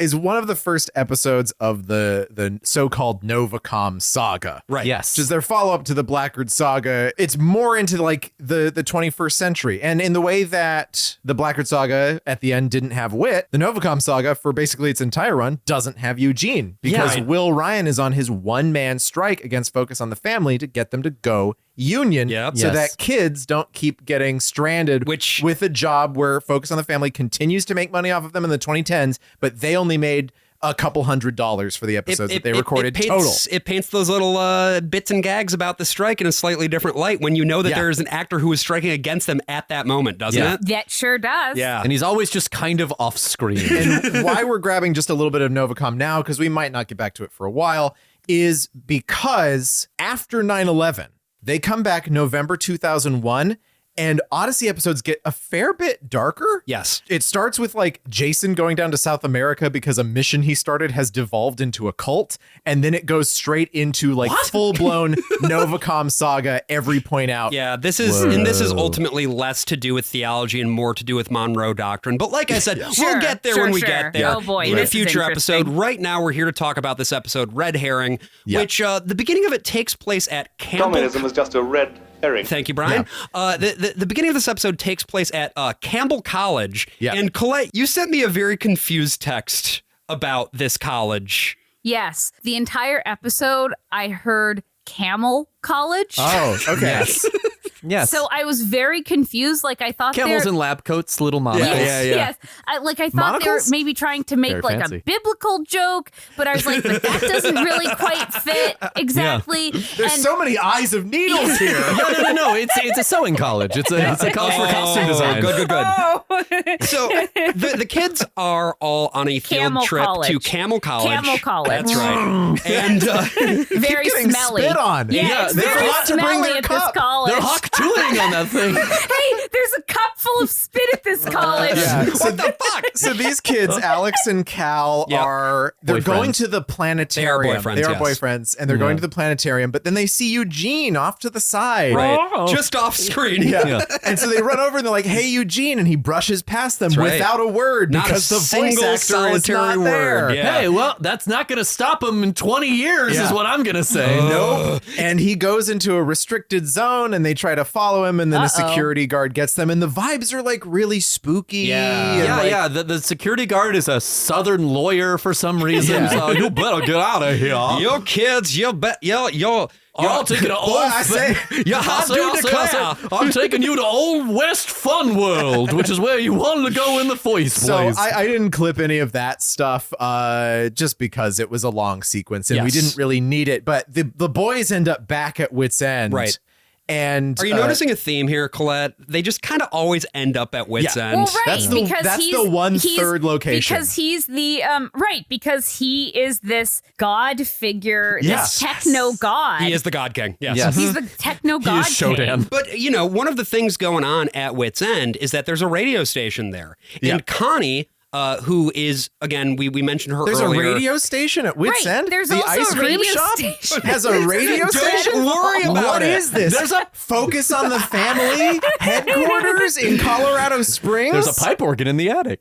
Connie is the sort of adolescent every girl stand-in, Yeah. and she just does interviews with whatever kids happen to be around. Candid conversations with Connie. And Who's listening to this? nobody, and I think that's am. kind of the point. But Connie needs some guests, and Cal and Alex go on the show. Okay, sit down and put on those headphones right there. Wouldn't Mr. Whittaker be a better guest than us?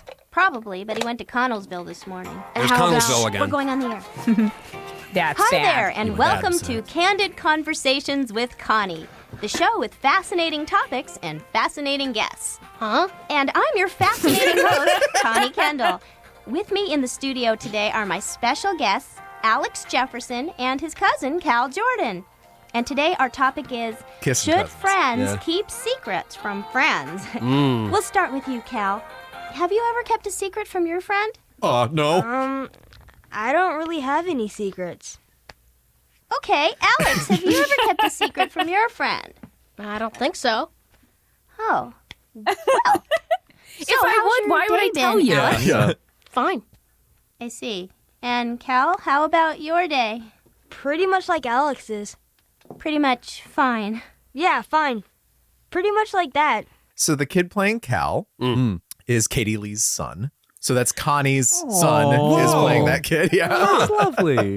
He is not a professional actor. He does like school administration now. Okay. But he is in like the whole Novacom saga. Oh, so if he does school administration, I guess that means that he's in charge of the school lunch menu? Yes. Yes. He would know. This is a very funny bit. I want to good give bit. credit where credit's due. This is a very good bit. Yeah, they actually do awkwardness pretty well They do. on the show. Yeah. At this point in time, at least, because we get a few awkward moments in this episode and the next one. Yeah, and this is my first Fornoff episode, I believe. Yeah. And I haven't quite gotten a sense or a feel for what his style is, but I mean, this bit is it's a pretty good first impression. I also think it helps that McCusker is the one directing this episode because it keeps it more grounded. Yeah. Whereas if it were Lawler, it would be annoying. Yeah, and this is the one I had the ad-libs. most fun with, I think, of everyone that we've listened to, just because we're back in sort of the propelling forward of the plot, except for one thing, which is that there's a character in this episode who refuses to be in the episode. At every single turn, she's like, I don't want to do this. I don't want to do this. I'm like, then leave. Then fucking leave. And, you know, Connie is a bit frustrated with her guests' intransigence, so she really keeps pushing. Cal, this is actually very interesting. Because today's topic is, should friends keep secrets from friends? And It's you know, like Eugene Barbara hasn't said a word about any of this to me. It's the story of my life. Gotcha, Nobody tells me Geraldine. anything around here. In fact, the other day I happened... Connie, In fact, here's John Avery Whittaker, folks. Good to have you back, Whit. I think it's time to go to a commercial. Oh, Of course. He's got a knife in Well, his we'll hand. be right back after this Uncommented word on. from Cookies by Wait, Connie. this is commercial radio? What's wrong? Well, Connie, you need to change the topic of your show. But I was just... Connie, Okay. All right, I'll change the topic. and I'll need to see you in my office when the show's over.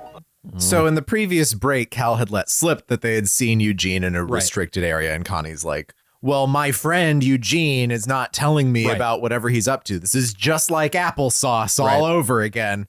Don't worry about it. By the way, to the ad thing, the running gag here, which I actually kind of liked, is that all of the ads are ads for Connie's side hustles. Yes. That Okay, I that thought is was very funny. funny. Planning That's business legit and funny. her cookie business. Yeah, I wish we had the audio for the commercial because they I usually know. do pretty good with their audios. Yeah, the AIO wiki actually comments that it's very strange that Connie has a cookie business because she's such a terrible cook. Yeah. That's And the joke. No, I know. It is funny. I was gonna say, to like, have how ding does she, plot hole. like, how does she get a license? I guess, like, they just are much looser with licensing There's than no in that other licensing town. there. No, Then yeah. What's the other town? Connellsville. Connellsville. Yeah, No. I guess Connellsville, they make you get like a cottage food license for that. Here in Odyssey, you can just do whatever Because she free. works for Whit. Whit, it just Right. goes over to City Hall and he's like, we good? Right. Again, holding a knife, uncommented on. It is weird that like Whit just appears behind her the minute that's mentioned. It's so He's scary. God. It's very. He's God. He's supposed to be God. Yes. Yeah, No, I he's know. out of town and then all of a sudden just pop. He's back. But that's the thing is that you would think that would mean that he's in on whatever's happening at the college, but he's just not. Camel College. Well. It's hard to say. So Here's what we can say. yeah. Okay. When Whit confronts Connie in his office, we really get a sense that he knows quite a bit more than he is letting on. Come on, Whit, aren't you the least bit curious about Eugene? Well, that's not the point, Connie. Curious or not, it's none of our business. But nothing. You and I need to respect Eugene's privacy. Now, if and when Eugene believes it's the right time, he'll talk with us about it. Until then, it's his business and not ours. I just wanted to know what's going on for once. Well, I can understand that. But for now, the subject's closed. Oh. There are a couple of other things I need to ask you, Connie. What's this work order here? Oh, that. Huh? The phones were out this morning, and the phone company came by to fix the line or something. It was weird. I didn't even have to call them. Oh, Uh-oh. that's curious. That is curious. Did you say curious? Well, now this time it is my business, Connie. You're not supposed to be overly curious, Yeah. right? Because it's like this is going back to the sort of trust authority Yeah, thing. mind your where- fucking Mind your business. fucking business. Yeah. It's all about mind your business, trust authority. Like, yeah, and I don't know. It's just interesting because, like, that's so sort of alien to how I feel like I see the world. Well, it's an intrigue story too. This is a mystery, and they're like, "Don't ever dig into shit." Yeah. Although I feel like in mysteries, I feel like a big aspect of thrillers and mysteries is you do have an authority figure threatening you, That's telling true. you not to dig into stuff, and then you end up digging into But it. he can't be the good guy. Right, Yeah, exactly. he has to be the bad guy. He can't be literally Jesus and God. Yeah, he Yeah. has to be the bad guy, right? Because it's the guy who like corners you in the dark alley and says, "Hey, stop asking That's questions." right. In the thriller, Leave well that's enough the bad alone. guy. Yeah. And the one we're supposed to be rooting for is the kid that doesn't want to get involved in this. Yeah, right. And I'm just like, no, then you have no story. Then you have no one doing any action. Yeah. So they kind of have to play it on both sides. We end up because you have to have the conscience in here. You have to Right. tell kids You have to be a little this bit is the good bi-curious. thing. This is the bad thing. And yes, so AJ. it's I guess Cal here who's playing the good conscience. This is why, by the way, I think that this is ultimately why, like, evangelicals are such bad storytellers, because Yes. it has to be, you can't have any ambiguity. You talk about like Graham Greene or something who's a Catholic, like Right. he has ambiguity, and it's not because he's like, oh, actually this bad thing is good, but it's like a level of respect for the reader and a level of like intellect that I just think isn't present in this kind of media, and that's Yeah. why this kind of media just fundamentally isn't good as storytelling. Yeah, I'm imagining the third man, but Harry Lime gets confronted with the scripture while on the Ferris wheel. I'm just the whole time you were talking about that, Colette, I was just looking at AJ because Yeah. it's like the two of you have done a mind meld in Yeah. this Yeah. moment. Yeah, man. And Josh, I think you're a little mixed up. Cal is the one who is dancing with danger. Okay. So Cal's the one where Alex Alex is the good conscience. one. I was like, we could get arrested if we go in here. And Cal's like, that sounds cool. Yeah, so they go online, actually, because they're like, die. Let's figure out what Eugene was up to, right? Yeah. They go online so they can try to get a hold of those files. Yeah, they go to campbellcollege.com. Camelcollege.com. And it's like, well, you can access the one hump version, but if you want to go to the dromedary part of the site, second hump's going to cost you gotta log in. Eugene Meltzner. Uh-huh. You must have a password to access personnel files. Well, that's the end of that. Hey, how about if we ride our bikes down to the park? Wait a minute. Your mom works at the college. Yeah. In the main office, right? So? 'Cause that means she has access to the files. Does she ever do work here at home? Sometimes. What are you getting at? She probably has a password tacked up around here. Cal's a social engineer. Sticky note or something like, here it is. Milk and eggs. Ha! That's her shopping list. That's right, bitch. Wait a minute. God is that? Wait. Milk and eggs. Surely it couldn't be that stupid. That really I like is how it the makes that password. little bleep. Yeah. You know, That's my what parents don't like me happens when being you on log the internet on. by myself. Hey, no problem. You're not by yourself. You're with me. Somehow, that isn't very comforting. Hey, we're in. Comforting to me. Oh boy. Let's see here. What is Eugene up to? Computer club, computer science department, Robot club? computer science professor's assistants, Holstein Computer Sciences grant, RWS. I'd say the guy is into computers. Okay, let's turn it off. Wait, RWS. What's that? What is that? I don't know. Let's find Real out. world solutions. Radio wave study. Oh. What is all this? Warning, security alert. This research database is a highly restricted website. I love You all must the have a bleeps and level 4 Yes. password to enter. Unauthorized users will be prosecuted. Totally cool. You are totally nuts. Look, they just put that in there to scare people off. Well, it's working. But they don't get scared off. All those bleeps and bloops, by the way, can also be found in the classic PC game Deus Ex, released in 2000. They're using the exact same sound pack, I which was I going to love. say, I knew I recognized it. Yes. Good Lord.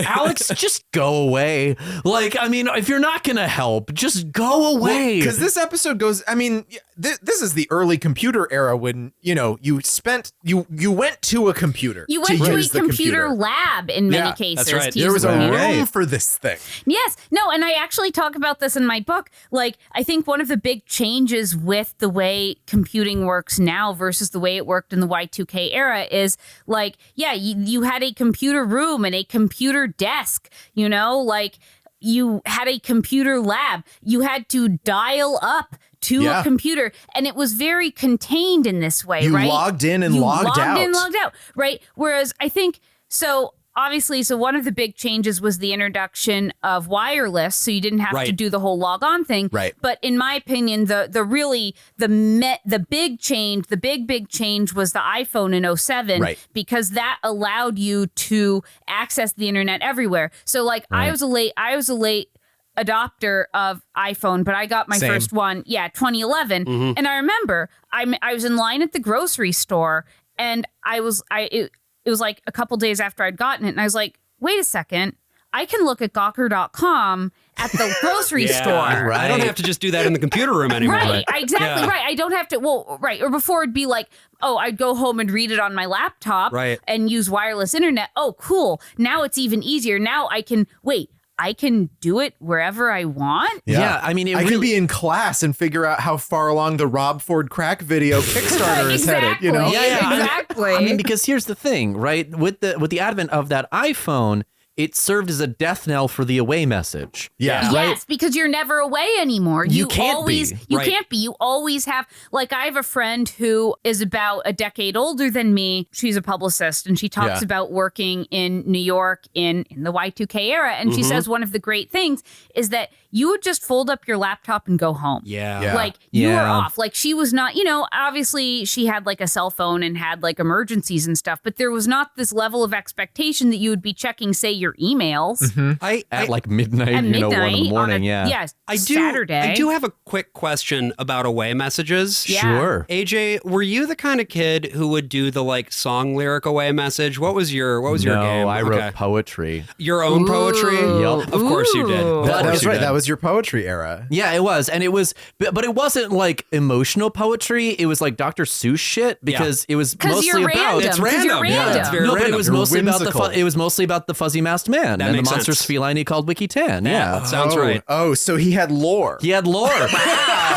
He battled against, I think, a bunch of gophers with rakes. Yeah, it was a lot. Was that a huge mistake? It was. Yes. Wait, did the gophers have the rakes, or was it one man and 1,000 gophers, sort of like a Shamgar or something? That's it. Where Yes, beating them with rakes. Okay, Yes, okay. beating them to death with rakes, and then he would run off on his giant cats. Thanks. clear. I just wanted to like clear that real quick because Thank I was you. good information. I was a song lyrics person. Yeah, okay. Yeah. Boulevard of Broken Dreams. Did you ever use that one? No, but I did. I was actually, I feel like I didn't. This is what's interesting is I was a big Green Day fan. Sure. Like my first Yeah. big concert was the Pop Disaster Tour with Blink-182 and Green Day. Holy Hell shit. yes. Yeah. Yes. At the MCI Center in Washington, D.C., now known as the MCI. MCI Yeah. Center, Wasn't now it known the- as the Verizon Center. But wasn't it the WorldCom Center between those two? I think it may have been. Oh my yeah. The Devil's Threesome. They Yeah. call it. But yeah, like, so I would do like, whatever, like Blink-182 lyrics or that, That's or Limp awesome. Bizkit lyrics, or, it was interesting because I liked a lot of different stuff like pop and rap and R&B, but I was like, I felt like it was still that weird era where you felt like you had to have fealty to one particular genre Definitely. of music when you were Yeah, like oh, 13. sure. So I was Yeah, like, yeah, yeah. oh, I guess I'm like a pop punk girly. My- even though I liked all of it. my away messages, to the extent that they would ever exist, would pretty much just be like thinking of her. That was that Oh, asshole. sure. Yeah. Well, we are messing with stuff we shouldn't be messing with. Whoa, what's that? Instant message. It's from AREM. Aram? Hi, what are you looking for? I'm definitely not allowed to Is talk it to me? strangers on the internet. It won't hurt anything. Well, too bad. I'm turning it off. Don't worry about all the warnings you see posted. It's just a little security precaution. See, what'd I tell ya? So, anything I can help you with? What's the radio wave study? Do you have a level 4 password? No. Do you want it? No. What? The answer is yes. This is wrong. No. Shut up! No. Yes. Let him do No. it. What a Yes. wet blanket. No. You did it. Yes. All right. The password is... Bring back saying red yes. herring. Oh, Red herring. Red herring. Shit. Okay. Now, Okay. go to the bottom of the screen and click on Medical Tests. That's where you'll find all the information. It Love crashed. that. Uh-oh. Windows 98. Yeah.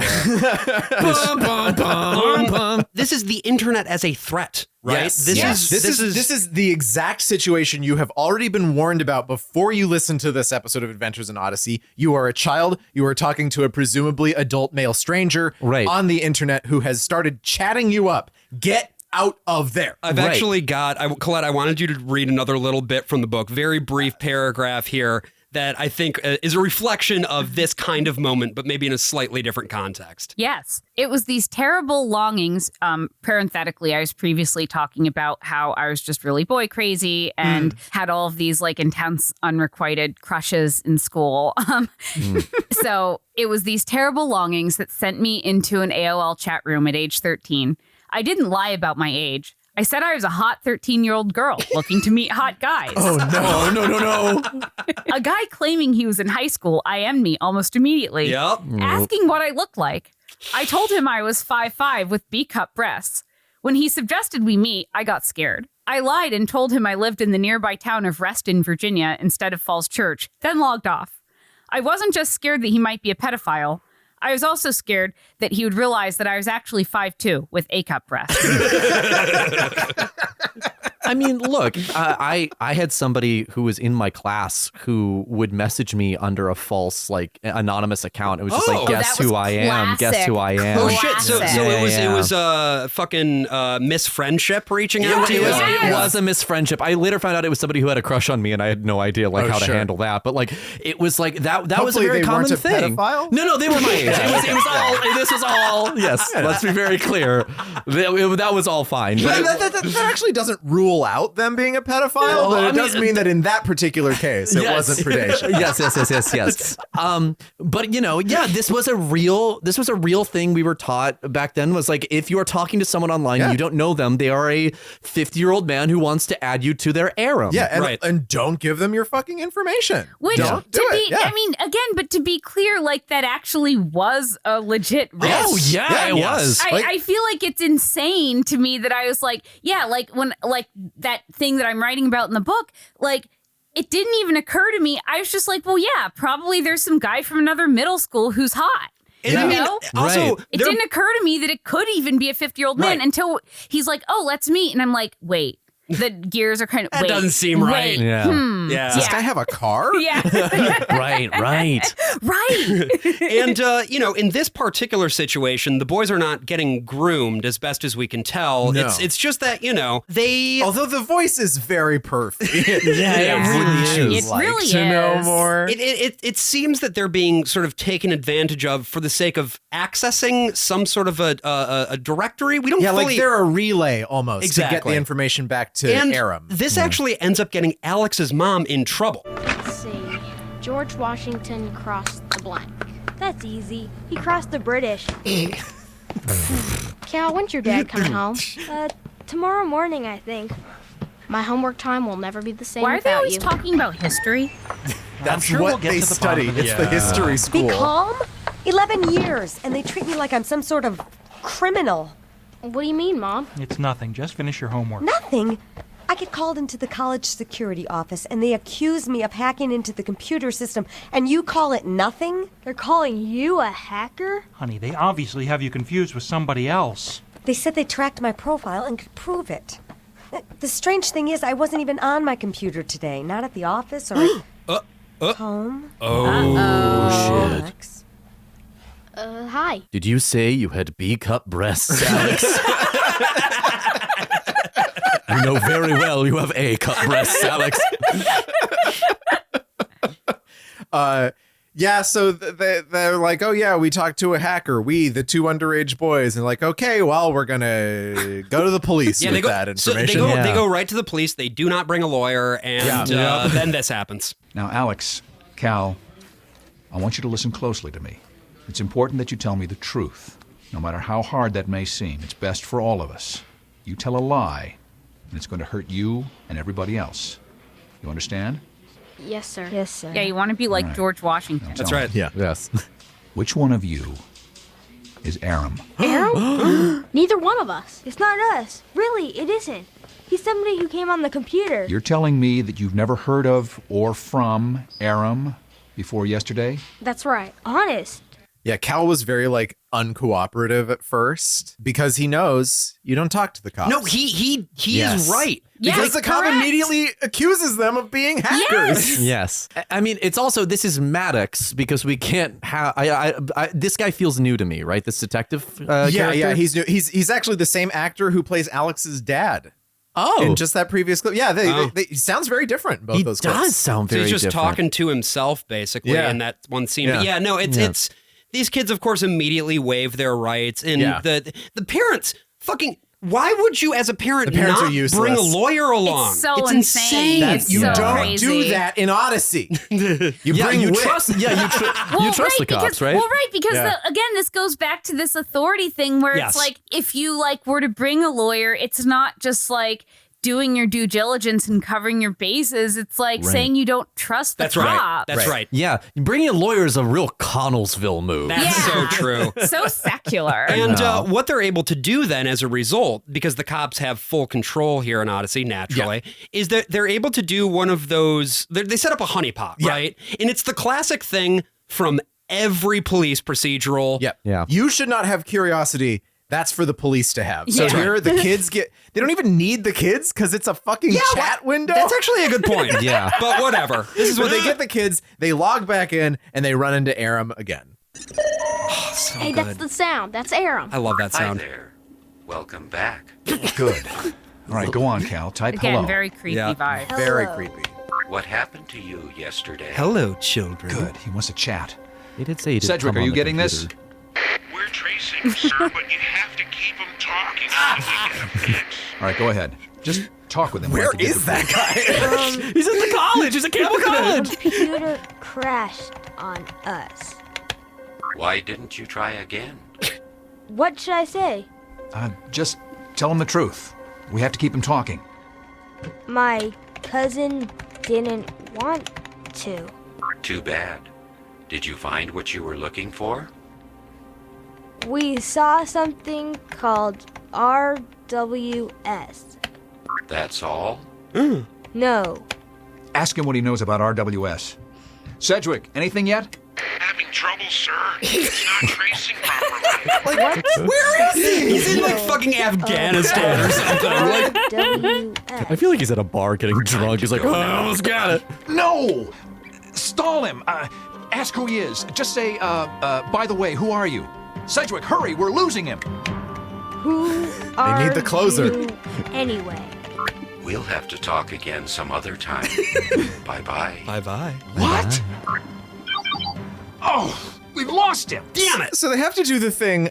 I watched Black Christmas, surprisingly for the first time this last Christmas. Oh, and wow. I think it's the first movie to ever do the like, you have to keep him on the line, so we have to Okay. trace him. But that movie came out in like 1970. Sure. Yeah, So it's it's like the all first slasher, right? It's all still mechanical lines. And so I think the trope started in some books or something, but it's like, oh yeah, because these lines all connect mechanically in a giant server room full of wires. So you have to Right. physically follow the wires and see where it's connecting. Like actually trace it, and literally. then that's how you trace it. I And see. so, of course, that carried over to movies where it's like you have to keep them on the line Yeah, for yeah. 2 minutes and blah, blah, blah. And this is the first time, maybe the last time I've ever seen someone do it for the internet. Yeah. It doesn't make Right. sense. It makes no right? sense It doesn't make whatsoever. It's a series of tubes, Brian. Keep them on the line. I don't know. I feel like they've done this in CSI. I really do. I'm Like, sure they have. And so they realize that he's using basically a VPN. Yeah. He's set up a server on John Avery Whittaker's own computer. That's right. Well, nothing looks like it's been changed or moved. I was sure I'd find something and... What's this? What is it, Mr. Whittaker? He just An asked extra that. wire that I don't remember. Okay, let's see where it goes. Follow the wire across the room. And goes behind the file cabinet. Now, if my guess Remember is that right... phone visit. Remember the phones went out and a lady if you don't came mind. by. Oh, sure. The very heavy There. computer. Why are they letting him do this? There it is. Detective, take a look. A modem? One that I didn't install. And look on the So I side gotta of it. take your word for it. Looks like it's been rigged with some kind of transmitting or receiving device. Infrared. Why? Well, our hacker is apparently piggybacking on Mr. Whittaker's computer line. My God. That's why we've been having trouble tracking him. You mean this person has been using our computer like a remote control or something? Exactly. Yes, they that just way said that. Aram can break into Campbell College's computer system without being traced to wherever he is. Maybe we can Now, explain it a third time. Maybe I can this touch it. modem will finally lead us to Aram. Wait, I wouldn't touch that. You blew it. The exploding Are you all modem right? trick. Oldest trick in the book. That's a clever also- feature. Just wanted to point out, once again, those are sound effects you can also find in Deus Yes. Ex. Go ahead, Brian. This was the big fear of the internet, is Yeah. that you could never know who anyone was or where they were or where they would go. And I feel like it's kind of the opposite. People are more surveilled and more trackable than they've Yeah. ever been. Yeah. Because they what turned out to happen after a few years was people just voluntarily give up all their information. Yeah. I mean, to be fair, it was all fairly gradual. Yeah, Like sure. it was, and I think like a big part of this was the change with social media. Like I feel like as soon as social media got on the scene, it was like, okay, yeah, I'll give my full name. I'll give my birthday. With Facebook especially. Right, with Facebook especially. And then and then you also had like the dragnet surveillance of the NSA during the global war on terror, and people, and that was actually a little bit, I should say that was pre-social media. So you had like, after 9/11, it was like, okay, I guess we just have to have big dragnet surveillance with like fusion centers and stuff. Sure, I'll give up all of my internet data to the federal government. Fine. I'm not doing anything wrong. See, this is the now we're back to the authority thing, right? Right. Hey, I'm not doing anything wrong. I have nothing to hide. What do I have to worry about, right? And then with social media, it's like, okay, yeah, sure. I'll give this random company I've never heard of all of my identifying information and a bunch of photos of myself. What could go wrong? It's fun. And it's not a coincidence that Jason Whittaker, the character of Jason Whittaker, Whit's son, is an NSA agent. Yes! Yeah, right. Whit himself is an NSA asset. And of course, Focus on the Family has deep ties with the CIA and the NSA. Right. I actually I actually did not know that. That's interesting because I feel like I'm very interested in sort of like how the CIA was like Yale guys until around like the late 1970s, 80s. And then now it's like full of Mormons. Uh-huh. Mm-hmm. So like, I guess very musical now. Yeah. But like I guess I would imagine it was in like the 80s probably when those ties really started, because that's when you got the kind of decline of the WASPs and the rise of as well as the rise of the evangelical right as a block, a politically powerful block versus just like a bunch of random people across the country. And then you also got like the CIA starting to like promote quote unquote non-traditional people like Gus Stavrokotos, a Greek. Yeah. It's so funny because I guess I never Nothing really less considered traditional than a Greek. For the CIA, I never really considered that this CIA person who's assigned to listen to every single episode of our podcast would be a Mormon. Like that never really hit my mind. But like we had the Saturday Warrior episode and he's just like, yeah, my shit. Well, wait, you know why Mormons do well in the CIA, right? Because they don't drink. Right. Let's go ahead and wrap this one up, right? Because let's get out of here. The way that this all ends is that I want ramen. Right. We're so hungry. Cal comes over to Alex's place and like he's been grounded now. Yeah, they have again adding the moral valence to this. The story's over. Aram is on the run. We haven't found him, and Aram will come back. And Aram, as a character, is one of the more interesting things that Odyssey has ever done. And I'm so excited for AJ to eventually find out more about him in like 5 years. Where I wanted to end us on this episode was just to pull up real quick an actual screenshot that I found from the Adventures in Odyssey website when this episode came out. This is from their old ass website. And there's a question here. And it says, what are your parents' rules about your use of the internet? Do you even have any rules? What would you do if you got a message from a stranger like Aram? How can they tell you if you've been following the rules? Is it important to be careful? This one is from Heidi Marie, age 12, in the state of Virginia. Oh, hey, maybe she also was from Falls Church. Very and possible. Going to try to meet hot guys and then maybe she also had B cups. Maybe she had B cups. Maybe she was catfishing you as that guy. That's actually, oh my God, that's actually completely possible. Heidi Marie, if you're listening. My parents have certain rules about the internet. 1, no chat rooms. 2, do not talk to strangers over instant messenger. Also, I think that you could be very hurt by disobeying your parents. They know best. Thanks, Heidi. Yeah, interesting. Messenger.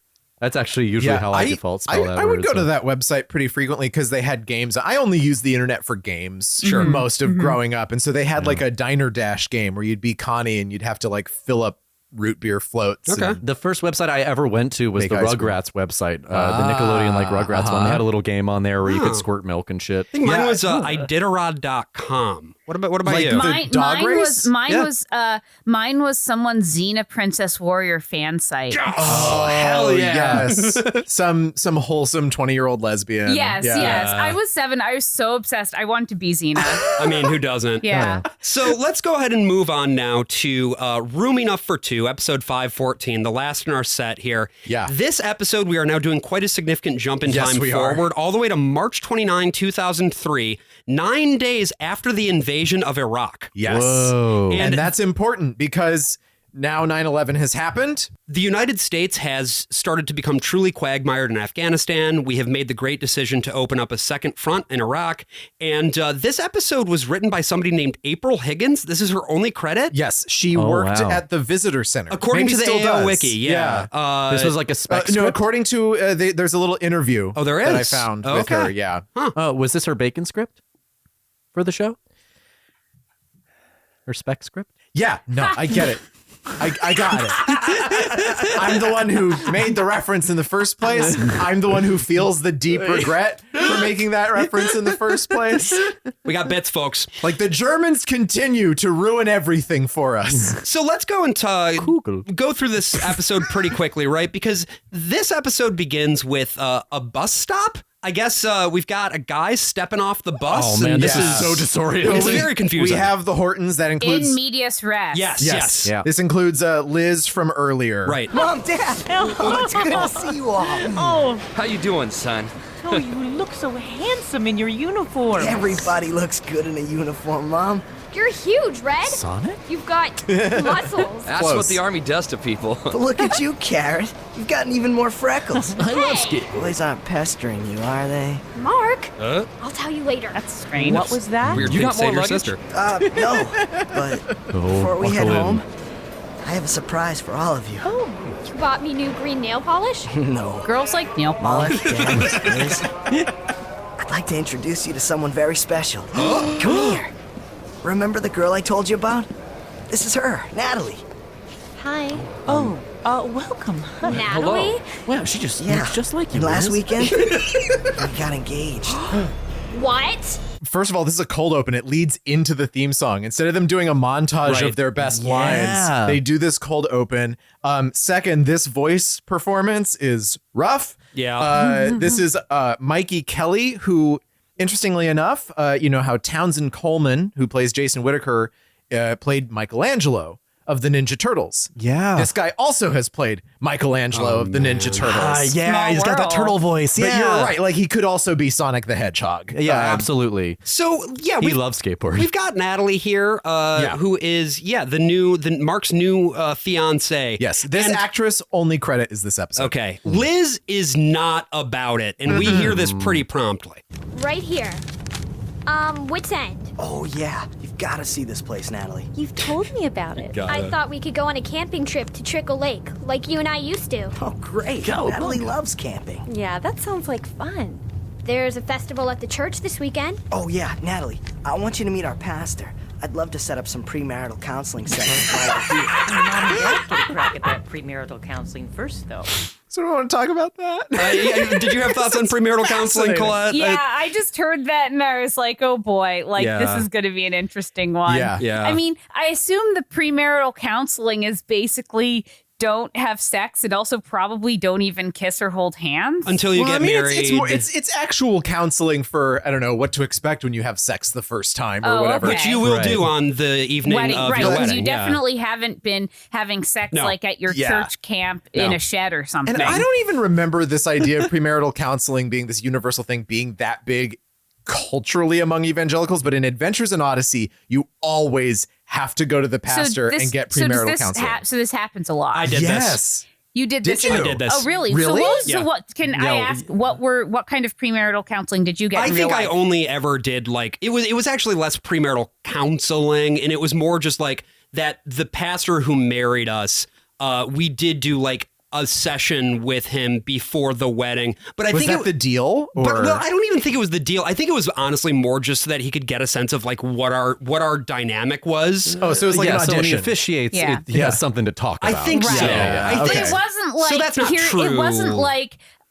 here's how penis works. No, Okay. no. No.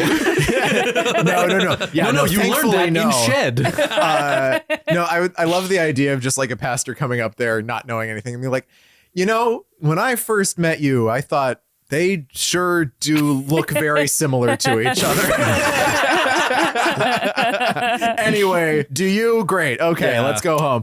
But yeah, this is, pointing It's not to a bad thing. No. It's just a weird thing that they harp on. Yeah. It's pointing to, I think, some of the stuff that you talk about in the book with like the purity culture piece, right? It's all about there are certain roles, right? The woman performs a certain role. The man performs a certain role.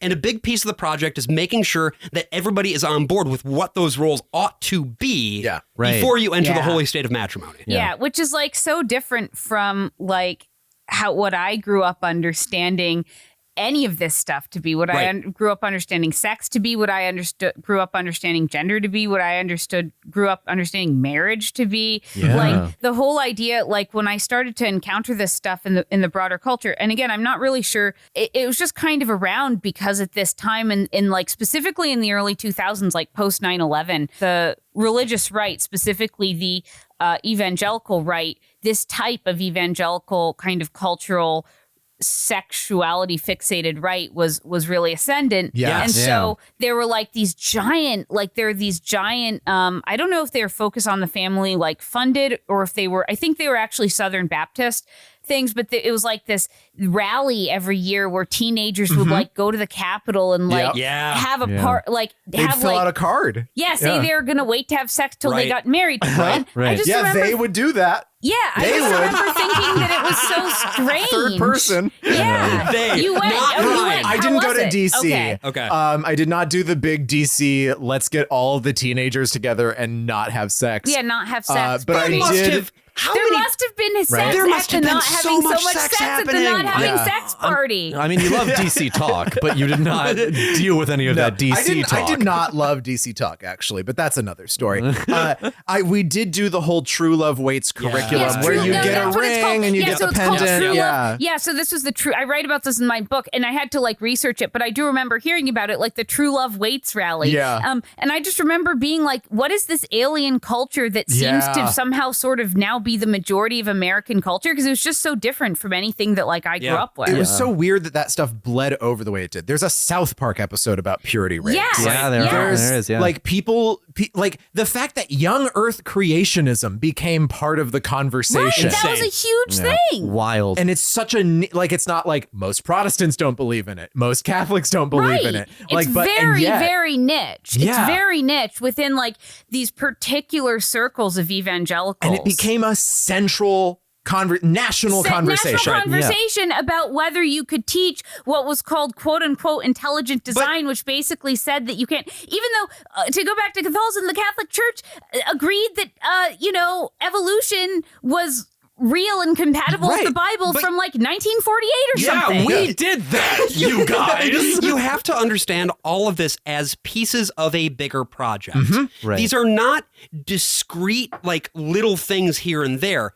The entire purpose of the project is to breed a more ignorant, more compliant populace. More ignorant, more compliant. Exactly. And it's so offensive. Like it just so offends my sensibilities, because so many of my sensibilities are based on like critical thinking and like shit like that. Your sensibilities are going to get a lot more offended as we keep going through this episode, because we then follow Liz and Natalie along.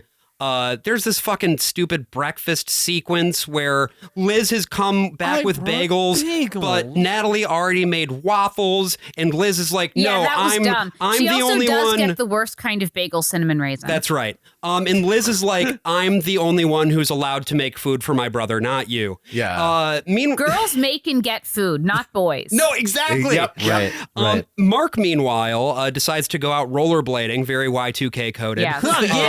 And Natalie does not really know how to skate. Liz is very good at it. Liz just basically keeps trying to alpha dog Natalie to be like, I'm the one who's going to marry my brother. Yeah, she then really normal stuff. Yeah. She then goes on with Natalie about her brother's anger problem. Right. You later find out she's not lying either. He did actually break a kid's nose. Oh, and maybe this has something to do with the fact that like he's in the military and people in the military are disproportionately come in with trauma and anger issues, and then also going to the military exacerbates that. By the way, my husband is a veteran of the Afghan war. war, and he has a book about this. He has a book about how like the military targets people who have traumatic, like often physical abuse or sexual abuse, and targets them and is like, oh, hey, you can like come into the military and like be strong and not be dominated. You can do that to someone else. And then, of course, what ends up happening is then they end up like having like disproportionate levels of like spousal abuse.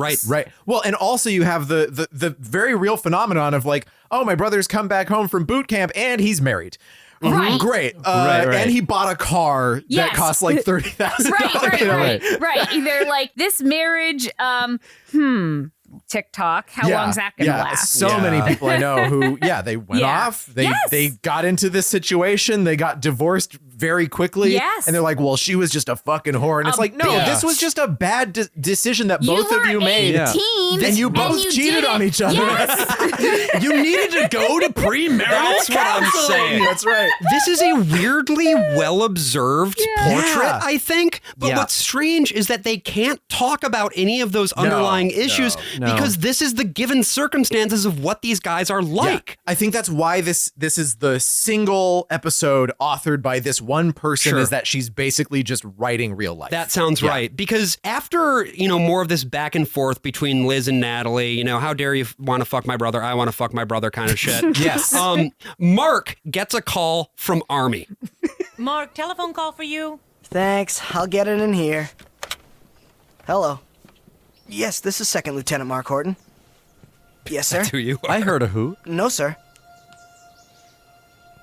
I will immediately, sir. Thank you, and goodbye, sir. What's wrong? My unit's been called to active service in Rakistan. Rakistan? In 24 hours. Tickle bitties. Just wanted to keep this music. It's so good. Rakistan is an in-universe place that they've mentioned before on this show with regards to the aforementioned bioweapon that Whit helped design. I see. Rakistan. Yeah, this is a deliberate choice to not mention an actual real-world location. This is even more weird when you know the lore of Adventures in Odyssey, which is that a lot of it is built on grievances about hippies. Right. Vietnam features prominently. Whit's eldest son died in Vietnam. So Vietnam is real, but the war on the global war on terror is not real. The global war on terror did not take place. This is very Baudrillard. Like World War II is a big deal. They always do episodes that flash back to Whit himself fought in World War II. He's now 120 years old. And then you have that kid who doesn't believe in World War II. So they're essentially, this is wild. But, I mean, because the Iraq War and the Afghanistan War never become real. This is the one of like 2 episodes. Yeah. Because there's another one with Mark a little bit later. They're like, when I was in Rakistan, Right. Like, that's it. That's all they ever acknowledge it. For all of our flag waving, rah, we need to love our troops, POW, MIA, whatever. Once it comes down to a real war happening in real time as this story is going along, it might as well not have ever occurred. Well, and actually, I think that this is one of the things. So I make a somewhat controversial point in my book where I basically argue that 9/11 bisects the Y2K era versus ending it. And the reason I make that argument is because most Americans' relationship to political life didn't fundamentally change. In fact, you could pretty much go on throughout, unless you were like in the military, like, obviously the global war on terror was pretty real for my husband, and it was certainly real for the people who were living in like Fallujah. The Afghan villages that they were like roughing up. But what I'm saying is like you could basically just hang out. I mean, you could just hang out and just live your life normally. Most Americans could do that. And you were supposed to. And you're supposed to. Yes. Right? Yes. That's not the thing. Go to it's Disney not, World. Right. Yeah. Literally, George W. Bush said that you should be patriotic by going down to Disney World and going shopping after 9/11. Well, not, let's like help each other out and go to your local blood drive. Yeah, Colette, I wanted you buying to... Lay's Wow chips. Yes, keep pooping. I just wanted you to read a couple paragraphs in here that I found interesting. Wait, where do I want to start? In an address on September 20th, the president told Congress and the American people that either you are with us or you are with the terrorists. The word freedom appeared 13 times in this speech. We were told that they, the terrorists, hate our freedoms, particularly our freedom of religion, our freedom of speech, our freedom to vote and assemble and disagree with each other. Of course, anyone actually trying to exercise these freedoms was at best publicly excoriated or blacklisted, and at worst surveilled, kidnapped, or tortured.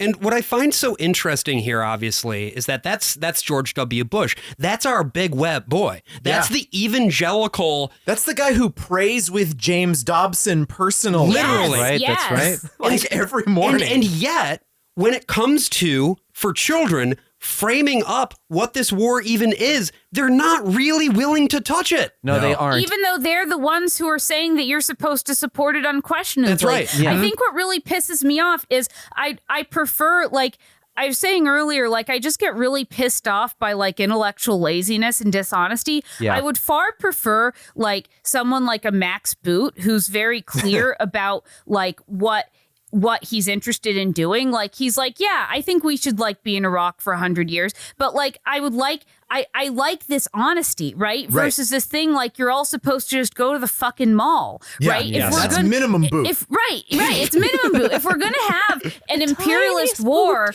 let's at least be honest about it. You know, that at least. I'm not saying I agree with it. I'm saying that that at least feels consistent. Yeah. I mean, here's the other thing too. Just from a storytelling perspective, and this is sort of outside all the politics of all this. Right. Yeah. They have painted themselves into a really horrible corner because the thing about The Simpsons. A horse corner, even. A camel corner? Well, here's the thing. I recently saw a camel for the first time in a very long time at the San Diego Zoo, and I'm finally, and I'm looking at it going, can you imagine the first guy that looked at a camel and went, I'm gonna ride that? Like I feel like it's got a stool on it. Humankind has been boosted by like the absolute craziest people. Life is a camel. I want to ride it all night long. But here's the thing: like The Simpsons has done this really interesting thing ever since it came out, that it reboots itself every 10 or so years, right? Marge and Homer have a different origin story based on what decade you're watching it. Yeah. That's so interesting. Now, I did not realize that. Yeah, Marge and Homer are millennials now. What? Yeah, and so they're doing all the things that I do, and that makes me feel all kinds of ways. But like, you need to stop watching The Simpsons. It's good again. So here's the thing: is that like Adventures in Odyssey can't do that because they do not acknowledge the war on terror exists. That's right. So like, Whit can't have fought in Vietnam, and Jerry can't have died in the war in Iraq. That's right. They can't reboot it. Whit has to be perpetually stuck in World War II, and Jerry has to be perpetually stuck in Vietnam, which is why when we saw the 1000th episode, it felt so stale, and you could sense the dangers of what it means to have trapped Homer and Marge in the 1980s. Yeah, you can't talk about anything. You can't talk about COVID. You can't talk about anything. No. But like that part of the point of why they would have made this episode is because like, yeah, hey, your brother might be going off to war. Here's how you can manage the complicated feelings that you're going to have about it. Yeah, especially your feelings about wanting to fuck your brother. I mean, in the closest they get to putting Mark in danger is what happens next. They get another phone call. Result of unrest in Rakistan for weeks. As casualties rise, the president has announced the closing of all borders. Marty Smith. What are you watching, Natalie? Which president? Are you president of orders? Rakistan. Oh, I see. No. Closure of borders? What's wrong? Rebels attacked the U.S. camp in Rakistan. The one. Where Mark is? Yes. Oh, please, God. He's got to be okay. I'm sure he's fine. He'll call as soon as he can. He'll call. Yeah, the way that they set up Rakistan is that we're not at war with them. It's one of the usual things, like in our AFRICOM program. We're not at war in any of those countries. Benghazi, basically. The country. It's all going to pot. The president is closing all the borders.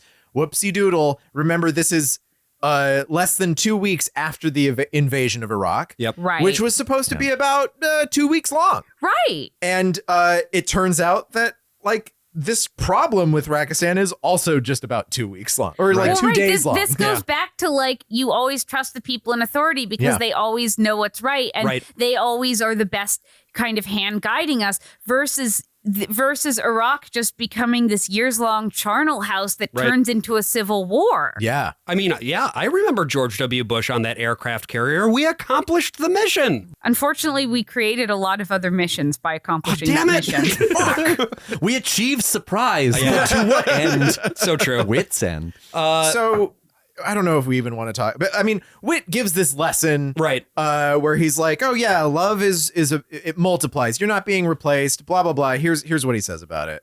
You're very close to Mark, aren't you, Liz? Very He's close. been my best Distressingly friend so. forever. I'm sure it's hard then, sharing him with a stranger. She's the one who's not sharing. She's always with him. So you feel like you're being replaced? Maybe. You know, it's an interesting thing, Liz. I remember when my wife was pregnant with my daughter, Jana. Okay. That's a completely different situation. Yeah. Jerry, and I couldn't imagine loving this strange new baby as much as I loved Jerry. Okay. When Jana came, because she's a I girl. found that my love wasn't cut in half. Oh. It was doubled. Oh, nice. And then he was an awful father to her, canonically. Yeah, that's true. Uh-oh. Yeah, there's and so then Natalie walks in, and Whit tries to like spark up a conversation with them both. And this is another sign of like, this is something Whit 2 does that Yeah. Whit 1 would never be. He's trying this, to facilitate connection. Yeah, Whit 1 would never be this unconfident. What are your interests, Natalie? Well, I like old movies. Oh. Reading. And I write a little poetry. Ah, well, you know, Liz writes too. She works for the school newspaper. Right, Mark told me. So, anyway, you both write. Isn't that interesting? Did he just burp? Yeah. I think that was the sound of a spoon getting dropped in a jar or Oh, something. okay. Yeah, I it does heard kind of sound like a burp. Yeah, but he's making like chocolate ice cream for these two, but it sounds like he's chopping vegetables. I'm like, what the fuck is he doing? I know, He's I'm got a really lot of shit to do. confused. No one Yeah. else is working there that day. And then the girls, they like stage a fight between the two of them that actually sounds quite nasty. Girls fight. Right. So that's So the they thing. have Girls to do just it one way or ladies the can't other. get along. That's right. One thing about boys, they don't fight each other all the time. No, And not they, at all. And then like Whit, they like get him, I guess. Yeah, by It's being a mean weird, to each other. It's a weird very little strange. note because it's like, oh, this doesn't seem like part of your moral instruction part of No, Odyssey. It's like I don't know what they this just is. straight up are just mean to Whit. Which But I they liked, do get actually. along. I liked no, it's people being mean to Whit. It feels like a real moment. And the thing about this episode is that it is very heavy, and this is sort of where they're Yeah. trying to find the levity, and I think they accomplish it. Like I disagree. I think they get a little too like actually mean sounding toward each other. Yeah, I kind of like that. They start that way, but then it goes into Sure. Liz being like, "You're trying to." It goes like melodramatic. It's like, "You're trying to dramatic, yeah. destroy my family," and then Natalie's She's like, "Let me "Yes, pull I out am." my wiry little mustache that I'm going to twirl here." This is all a little bit of like a distraction from the core thing, which is Yeah. again Mark's well-being, and then he ends up like he's okay. Yeah, Actually. he calls him up. Yep. Hello? I'm okay. Oh, Great. Mark! Cool. He's at the community college with that cop. It's okay. Oh, thank God. Where is he? Where are you? Why didn't he call? Why didn't you call? All lines of communication were cut off here, but they're back now. I only have a couple of minutes to talk. The new government has taken over and the fight has stopped. Yeah. He'll be home soon. Really? Oh, okay. He Great. may be home They're called the soon. Muslim Brotherhood. He's coming home. I love you. I love you too. Tell him I love him. Your mom loves you. Oh, tell him I love him. Your dad loves you. Tell them I love them too. Mark loves you too. I want to talk. This feels very clearly pointed, right? Yes. It's like Yes. everything's going to be scary Yeah. for a little bit. But then it's going to be okay. Yeah, there's going to be this really great guy named Ahmed Chalabi. He's going to show up. He's going to have a plan, and he's going to fix it all. Right. But it's also like, my God, like the other thing that pisses me off about this. So one, you have this depiction of the invasion of Iraq as just being a 2-week thing. It's over. You know, there's not any major like death or trauma. It's just little. Well, no Americans. No Just Americans. Just brown people. It should be noted that this episode would have been written well ahead of the invasion, which again is why I find the timing really interesting. It seems like, they meant to air it out when it was happening. Right, when it was happening. But then the other thing is like, it also doesn't deal with the fact that people have lifelong injuries from like, we're not even talking about the like, I think so. Okay. So first of all, I think it was Brown University's Watson Center released a study of the global war on terror. And they found that I think it was like, I have the number, I have the stat and the citation in my book, but I think it was like 4.1 million or something like that. People have died since the beginning of the global war on terror. Sure. And that's, and again, that's like, so with a lot of these counts for war, a lot of times you just have like direct casualty counts, which are much, much lower than total counts, because what happens is you basically, when you invade these countries and bomb all their infrastructure, you have like people who have heart attacks who can't go to the hospital, or people who have diabetes who can't get treatment, or like they get dysentery from polluted groundwater or whatever. Exactly. Right. So it's not even just direct casualties. So you have like this horrible, massive death toll that then also creates like far more instability than even was there before. And then on top of that, you get people who are coming out of it with massive TBI, massive traumatic brain injury. Not to mention just like horrible PTSD and trauma, like sky high suicide rate, addiction rates of like veterans coming home. Like this is not, it's not like, it's so offensive to talk about it as like some kind of easy in and out thing versus like a thing that people literally live in for their whole lives, right? Like a friend of our family was a psychiatrist at the VA for many years, and one of the things I'll never forget is he said like he had a patient who was like, you know, he's like a World War II veteran, and who had dementia, and he was basically had PTSD dementia. Right? Oh, God. He was just there the whole time? He was just there the whole fucking time. Jesus. Yeah. So it's like, for a lot of people, it's never going to just go away. But I think you have to think about this from the perspective of this show is propaganda.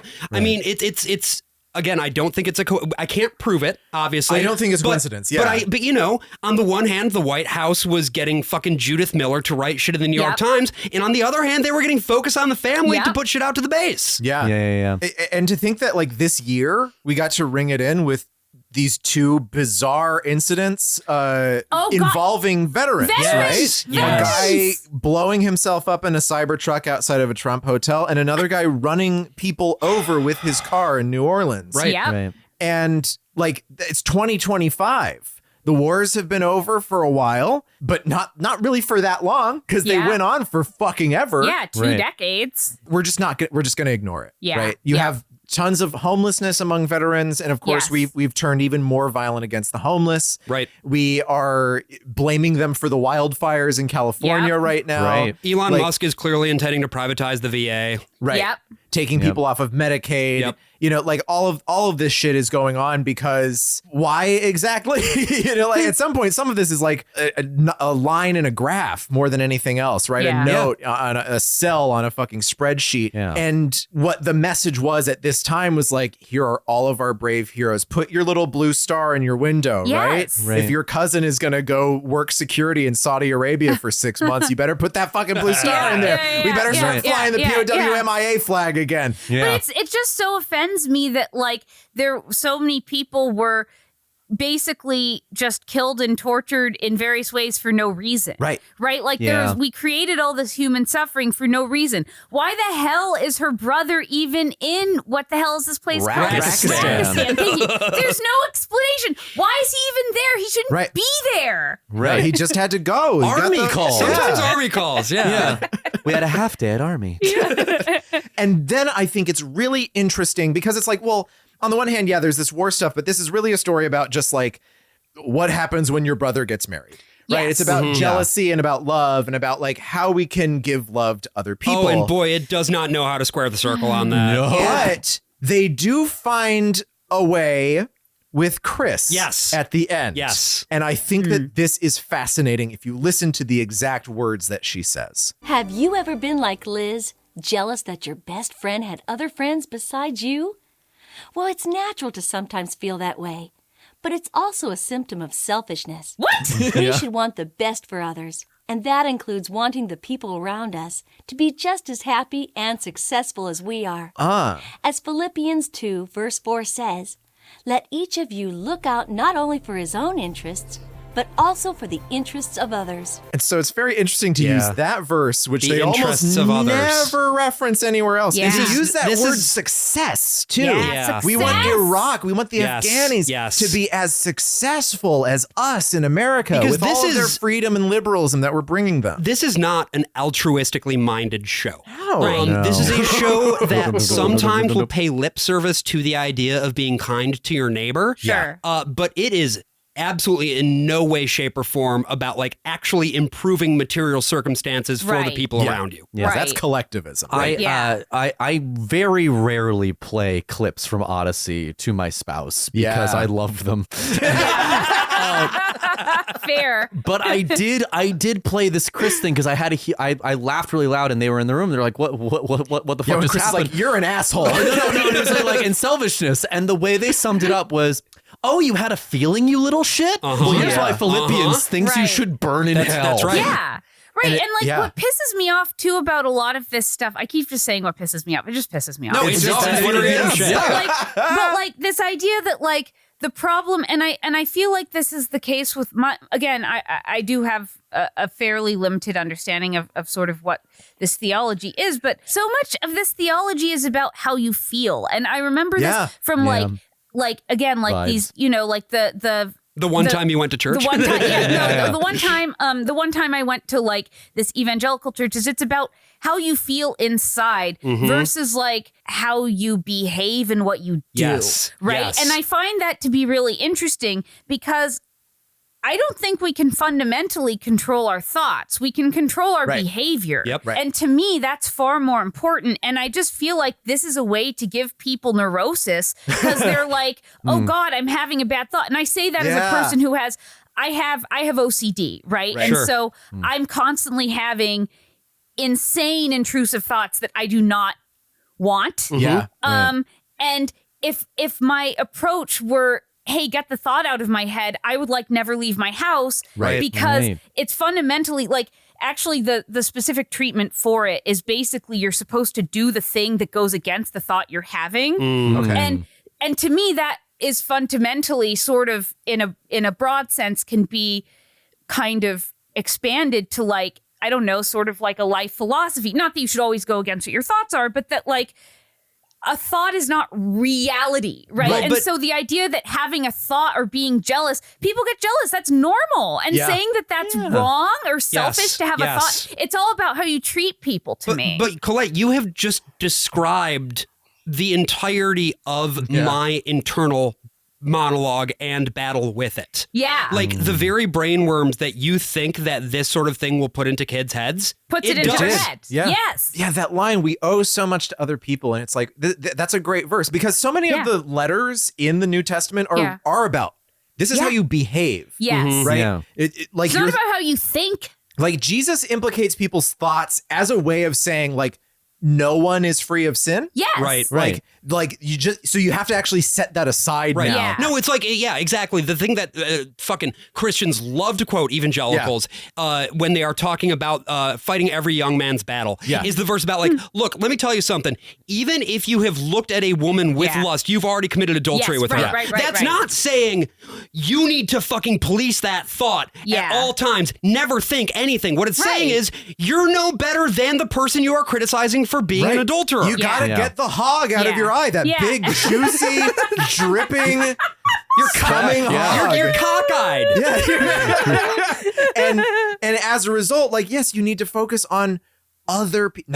Not just those immediate to you, because that's what the verse makes even clearer. It's like, this is your neighbor is everybody. Yes. That's the other thing that's so offensive is that it's talking about like there's this absolute refusal of like any kind of understanding of like systems. Right. You know, it's like if you understand systems, that's thinking just too critically. And you know, it's all about like to the extent that it even is about behavior versus thoughts, it's about your behavior in this very micro way versus this like macro way and this understanding that actually systems shape our behavior and systems can shape us to be more good to each other or more venal. And again, they know that because they want to use a system to invade Iraq to help them. To use our largesse to give them a new democracy. Of course, they love to pervert it, but the moment you actually try to cite it for any other reason, it disappears. This feels like a good time for us to disappear from this podcast. I don't know. From this earth. From this e-cast. From this e-cast. That's right. And Colette, we want to first and foremost, obviously, thank you for coming on our e-cast. We've been talking a fair bit about it, but you've got a book. It's a great book. It is. Same way that I love Time Bomb Y2K for all of the horrible things that it sparks back up in my brain. Yeah. Like 3 pages into this book, I was like, aha! But if people want to get a hold of your book, if they want to, follow you around online, what should they do? My book is called Y2K, How the 2000s Became Everything, Essays on the Future That Never Was. It's a collection of essays by Day Street Books, an imprint of HarperCollins. Ooh. Harper and Collins. So you can pick it up at your local independent bookstore, bookshop.org. If you must, use Amazon, but obviously I'd prefer you don't. You can find me online. I think all handles are Ms. Shade, MS Shade, sort of like Miss, Miss Friendship? Friendship. Miss Friendship, yeah. Okay. It was you? It was me. At compumail.com. Miss Shade at compumail.com. But the other thing is, I'm in the middle of a book tour. And so this episode comes out on Wednesday, by the way. Yes, comes out on Wednesday. She's coming to your town, baby. So actually, the day the episode drops, I will be doing an event at Camel College. No, actually, at Yale College. Oh, shit. Ooh. I've heard of that. Yes, many have. Then I'll be doing an event on the 17th, Friday, January 17th at Harvard Bookstore. I will be doing an event on the 24th of January at Green Apple Books on the Park in San Francisco. And then I'm doing an event at Politics and Prose Union Market in DC on February 1st. Unfortunately, I had this wonderful panel scheduled in LA for the 22nd of January, but that's looking like it's not going to happen. Yeah, we're going to link some stuff in the episode notes about the fires in LA and where you can donate some stuff if you, like me, are feeling pretty helpless about it being so far away from your home state that you love very much. Because we do owe it to other people to help them. Yeah, we actually do, it turns out. Yeah, we do. We live in a society, you guys.